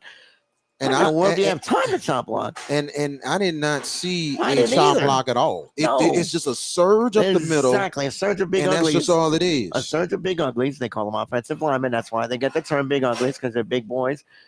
And that's it. Where's the chop block? If I would have seen something at the end and somebody would have Maybe. did that, okay. But I think you're still fishing though. I mean, in that place. Now Riverside's gonna have to play another down. What is this? Third? I think it's second down. You're trying to prevent, and you look at the whole picture of this. You're trying to prevent a mess. Oh, absolutely. And then all of a sudden, this you kind of made it bigger, and it's like that was kind of unnecessary. Making Riverside mad. Maybe they're going to Exactly. give Dedrick the ball again, and he gets one. Now Riverside's inside and it's a first and goal inside the 15, Kenrick and then Johnson. He's going to try to get the end zone again. He's going to go out of bounds. He's going to be inside the 1. Yep.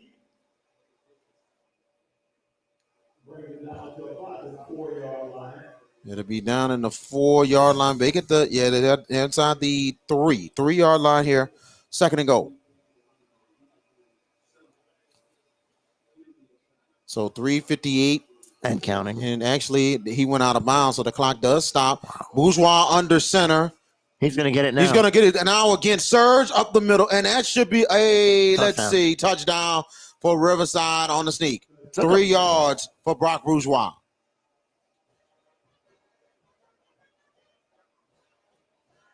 And the one thing that Coach Roussel said about his offensive line, they're continuing to get better and better each week, and probably one of the youngest offensive lines in the state.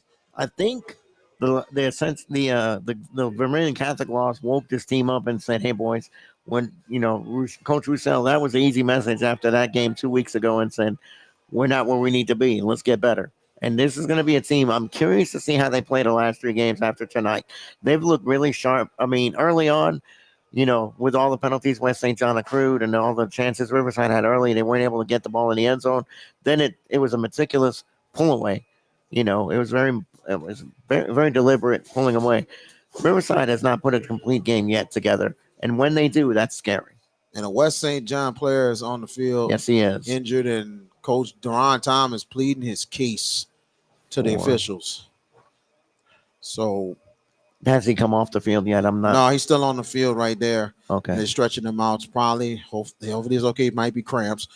But at the same time, you look at it, if West St. John does put up a complete effort, they'll be very scary down the line. This offensive line is very, very young, George.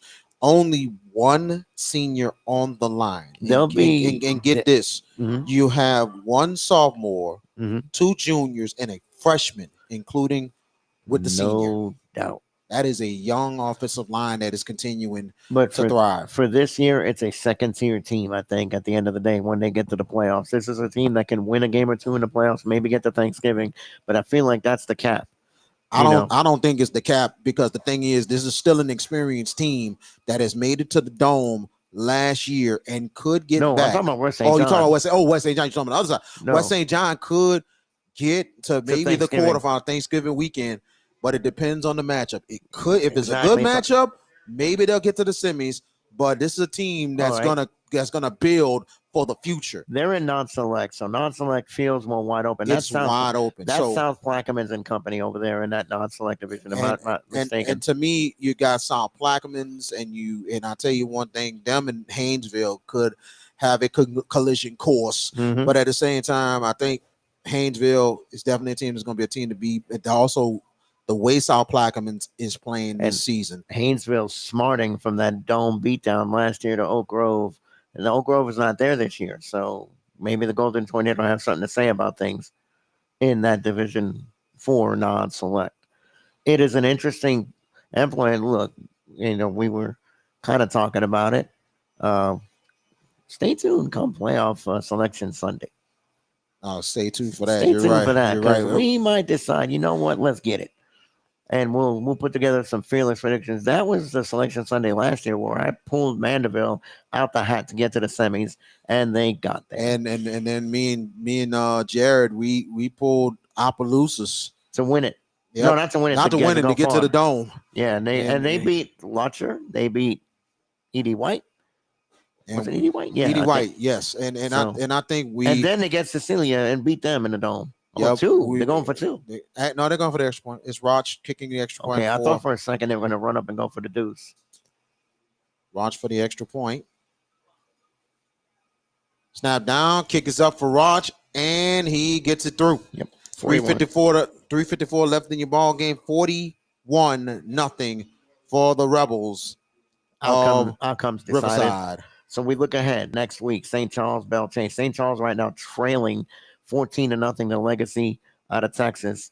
I think we're in line for a pretty interesting physical football game next Friday night at the Cage with St. Charles and Belle Cage. Listen to me. Belle Chase. I think we're in for a physical, hard-hitting, defensive-minded game. I don't think either team is spectacular offensively. Obviously, St. Charles is growing. Belle Chase is a power offense. Feels like this is an elimination game because Shaw is really putting the work in now. They have really...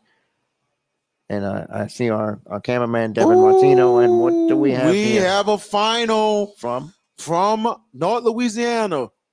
Ruston 21, Neville 20, as the Ruston Bearcats continues to be undefeated. But if Carr rolls, Neville won. Oh, Neville, I'm sorry. Had to look at it again. Correction. Neville gets the big win. 26-21 was the final. 26-21. I had to relook at it again. I'm so sorry. I'm going to look up the box score, and I'm going to look for the Monroe News Star. I think that's who I think that's the paper that does Neville. West St. John with the return. It'll be 1st and 10. I'm sorry. I had to look at the screen again. You know what I'm saying? I know I'm not blind, but I had to look at it. Thank you, Devin, for showing me that 26-21. Neville wins on the road. I'm going to bet you against number 1 Ruston. I'm going to bet you how this game played out, and I'm going to look up the box score in the Monroe paper tomorrow.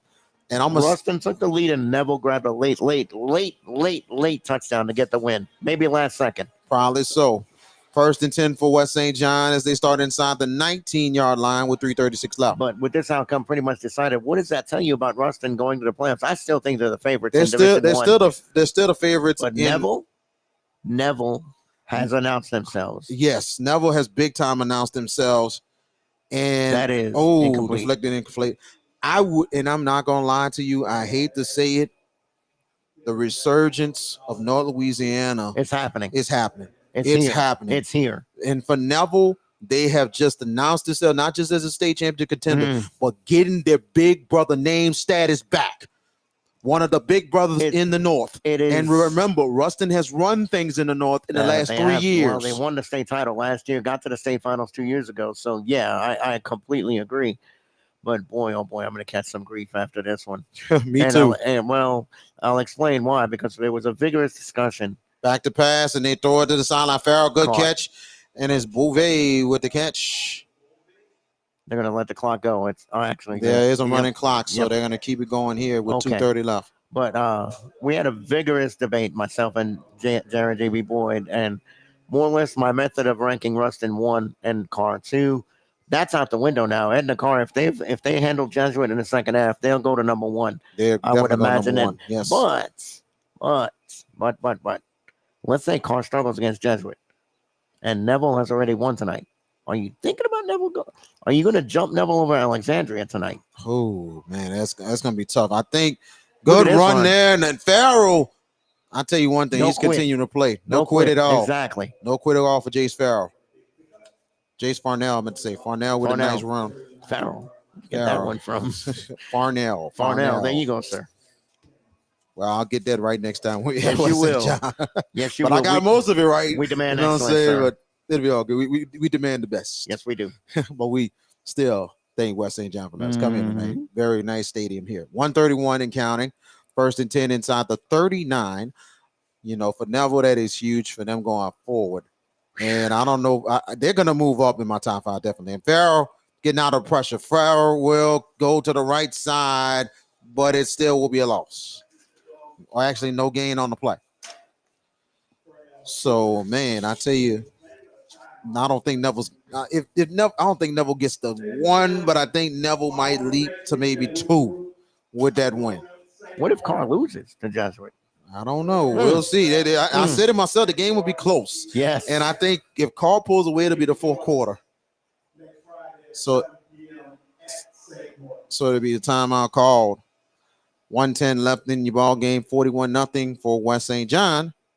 Next week, we will be at Bell Chase Cardinal Stadium, and better known as the Cage. Another big final. Nick Campbell reporting just now. Lutcher has won over E.D. White, 27-20. Woo! Good Big ball finish. game. Big finish there. Good ball game out there across the lake in Lutcher. Yes. My goodness. Big night tonight for the River Parishes. Mm-hmm. And I'm wondering what the score in Destrehan tonight. I'm actually going to check that for you here in a few seconds. It's been interesting. We've been in the Oak Grove has rallied to beat Mangum 26-20. That's another big game up North Louisiana. That's a big win for Oak Grove. And Country Day and Reed playing the ugliest game in Louisiana tonight. 7-6. Country Day leads in the 4th quarter. Pope John Paul is no longer undefeated. They have lost. 2nd down and 10. Good catch and good positive yards. Oh, wow. Notre Dame 42, Lafayette Christian 28. They're still playing. And 4th quarter. And that was Morris, Jakari Morris with the catch. 3rd down and make it 4 to go. Mm-hmm. 4 receivers with 46 seconds and counting. Back to pass, Farnell. Farnell going to the right. He'll throw it deep. And good catch. And West St. John breaking away. And they will get in the end zone. Touchdown for the Rams. Here's another comeback. And that is 61 yards for Farnell. And it's to. How about this resilient comeback? And it is Bouvet with the play to get in the end zone. St. Charles has come all the way back to Legacy. 14 up, late 4th quarter. Wow. What a comeback. And we still looking for some. Franklinton is, no, that's not, there's no way that's still at halftime. E.D. White, I said Letcher won. Okay. 2-point conversion coming up here. Let's get this play in. It looks like it will be Milton in the Wildcat. Oh, God. 2-point conversion coming up for the Rams. 4 wide receivers here. Milton will take the draw. Middle. He's going to be short of the 2-point conversion. It is no good. 32 seconds left in your ball game. 41-6 as West St. John gets on the scoreboard. There will be a new number 5 team in your top 5 next week. Catholic has finished off Central tonight 35-17. They win that game. Warren Easton is rallying on Holy Cross. It is 16-14 Tigers. 3rd quarter. Mandeville leading Hammond 31-19, and Hammond's gotten a touchdown back. Carr, they lead Jesuit 21-7. 4th quarter now. Dutchtown has beaten Denham Springs. St. Amal beats leading East Ascension, but it's close, 17-12. For what it's worth, East Jeff beating West Jeff 35-0. John Ehret, looking to bounce back from last week's loss to Riverdale. They lead Bonneville 28-0. Wow. Curtis squeaks by Brother Martin 17-14. Hey, we was right on the score. It's not. It's we was it's exactly right. We predicted that score. I said would not be surprised. It could be 17-14. You asked, you shall receive. Destrehan and Captain Shreve, there is 90 points in this game in the 4th quarter. Destrehan leads this game 46-44 in the 4th quarter. My God. How about that? And And I got to give some credit to Captain Shreve. Me too. They are really playing this season. On the road, a long trip, and they're doing that. And here is the onside kick, Farrell. And actually, a flag is down. So and Devin Martino, I love you, bro, but De La Salle is struggling here down the stretch. They lead Landry 31-30 in the 4th quarter. Wow. So Landry What a has, comeback. Nick Foster and company are making a very resolute comeback. Airline has finished off Houghton, but the story tonight, they play defense. They only gave up 13 points tonight. 56-13, they win. Buses already warming up on the other side for West St. John. That's actually Riverside's buses. Yeah, they're not going to play around with that one. I'm going to try and get this interview quick. And an onside kick. Let's see if it went 10 yards. It might have didn't. Flags don't go down. And a game that I have not updated at all tonight, but I will now. Fourth quarter, Evangel was down a lot in this game against Benson. They lead 33-32 in the fourth quarter. Evangel really living dangerously this Boy, season. are they. Man. And the uglier game on the North Shore tonight, Covington 7, Slidell 6. That game is final. The Lions bounce back, but not very pretty. Chalmette wins over North Shore 27-0. Hahnville, team we saw last week, handling Central Lafourche 35-0 in the fourth quarter. And they are now in the driver's seat. Yes. To possibly win the district championship now. Absolutely. Bourgeois leads Thibodaux 21-14 in the fourth quarter. Wow. You know, we thought Bourgeois was the weak sister in that district, but not quite. And there's Terrebonne, actually they did not go 10 yards so that's Riverside ball. Riverside will have the ball game. Yep.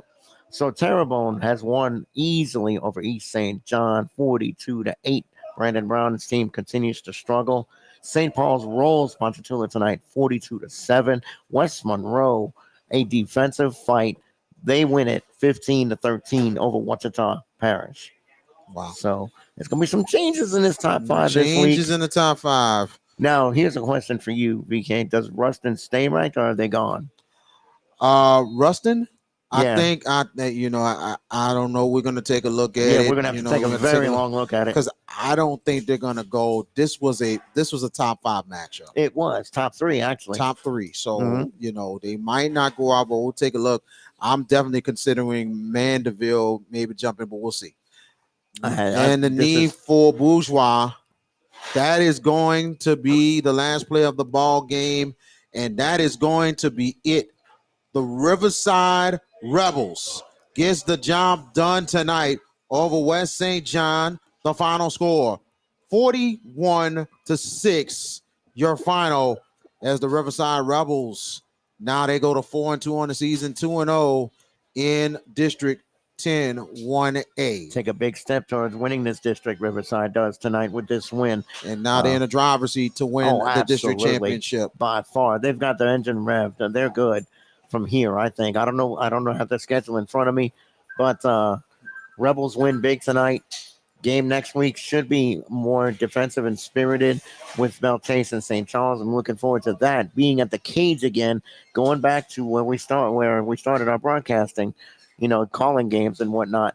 And West St. John goes to now 4-2 on the season. Yep. And also 1-1 in the district. No shame in losing, but another tough challenge awaits those guys next week with St. Martin's. I think St. Martin's comes here or they go to St. Martin's. They're going to Metairie next week. Yes. Okay, that's going to be a tough trip. And they get Harlan Berry. Look, they held Dedrick. They buttoned down Dedrick last year for 2 quarters plus, and then Dedrick went off. Absolutely. So it is what it is. But final score, again, VK, my closing thoughts, Riverside clearly the better side. Maybe this game could have been a little bit worse if they would have been cleaner early, but they did manage to get the job done 41-6. St. Charles. West St. John, a boatload of penalties here in this game, 14 penalties in the game. That didn't get a beat. Riverside out-executed them. They were just better. And West St. John, it'll be better days than tonight. They'll be back next week. Tough challenge awaits against St. Martin's, but VK was another great broadcast, and we get to do this again next week from Belle Chase, Louisiana. Yeah, absolutely. Close to home. Yep. And tune in to the Hash It Out Show Tuesday and Wednesdays, all social media platforms. We definitely appreciate y'all. Like, tag, share, subscribe to the Hash It Out Show, all social media platforms. And we definitely appreciate y'all joining us tonight on the Hash It Out Show Game of the Week. Final score, 41-0 Riverside getting the job done in the Battle of St. John Parish over West St. John. For Devin Martino on the cameras, for Jared JB Boyd, our CEO, for George Peppers, I'm VK Jones. We bid y'all a great weekend. Good night, everybody. We will see you next week.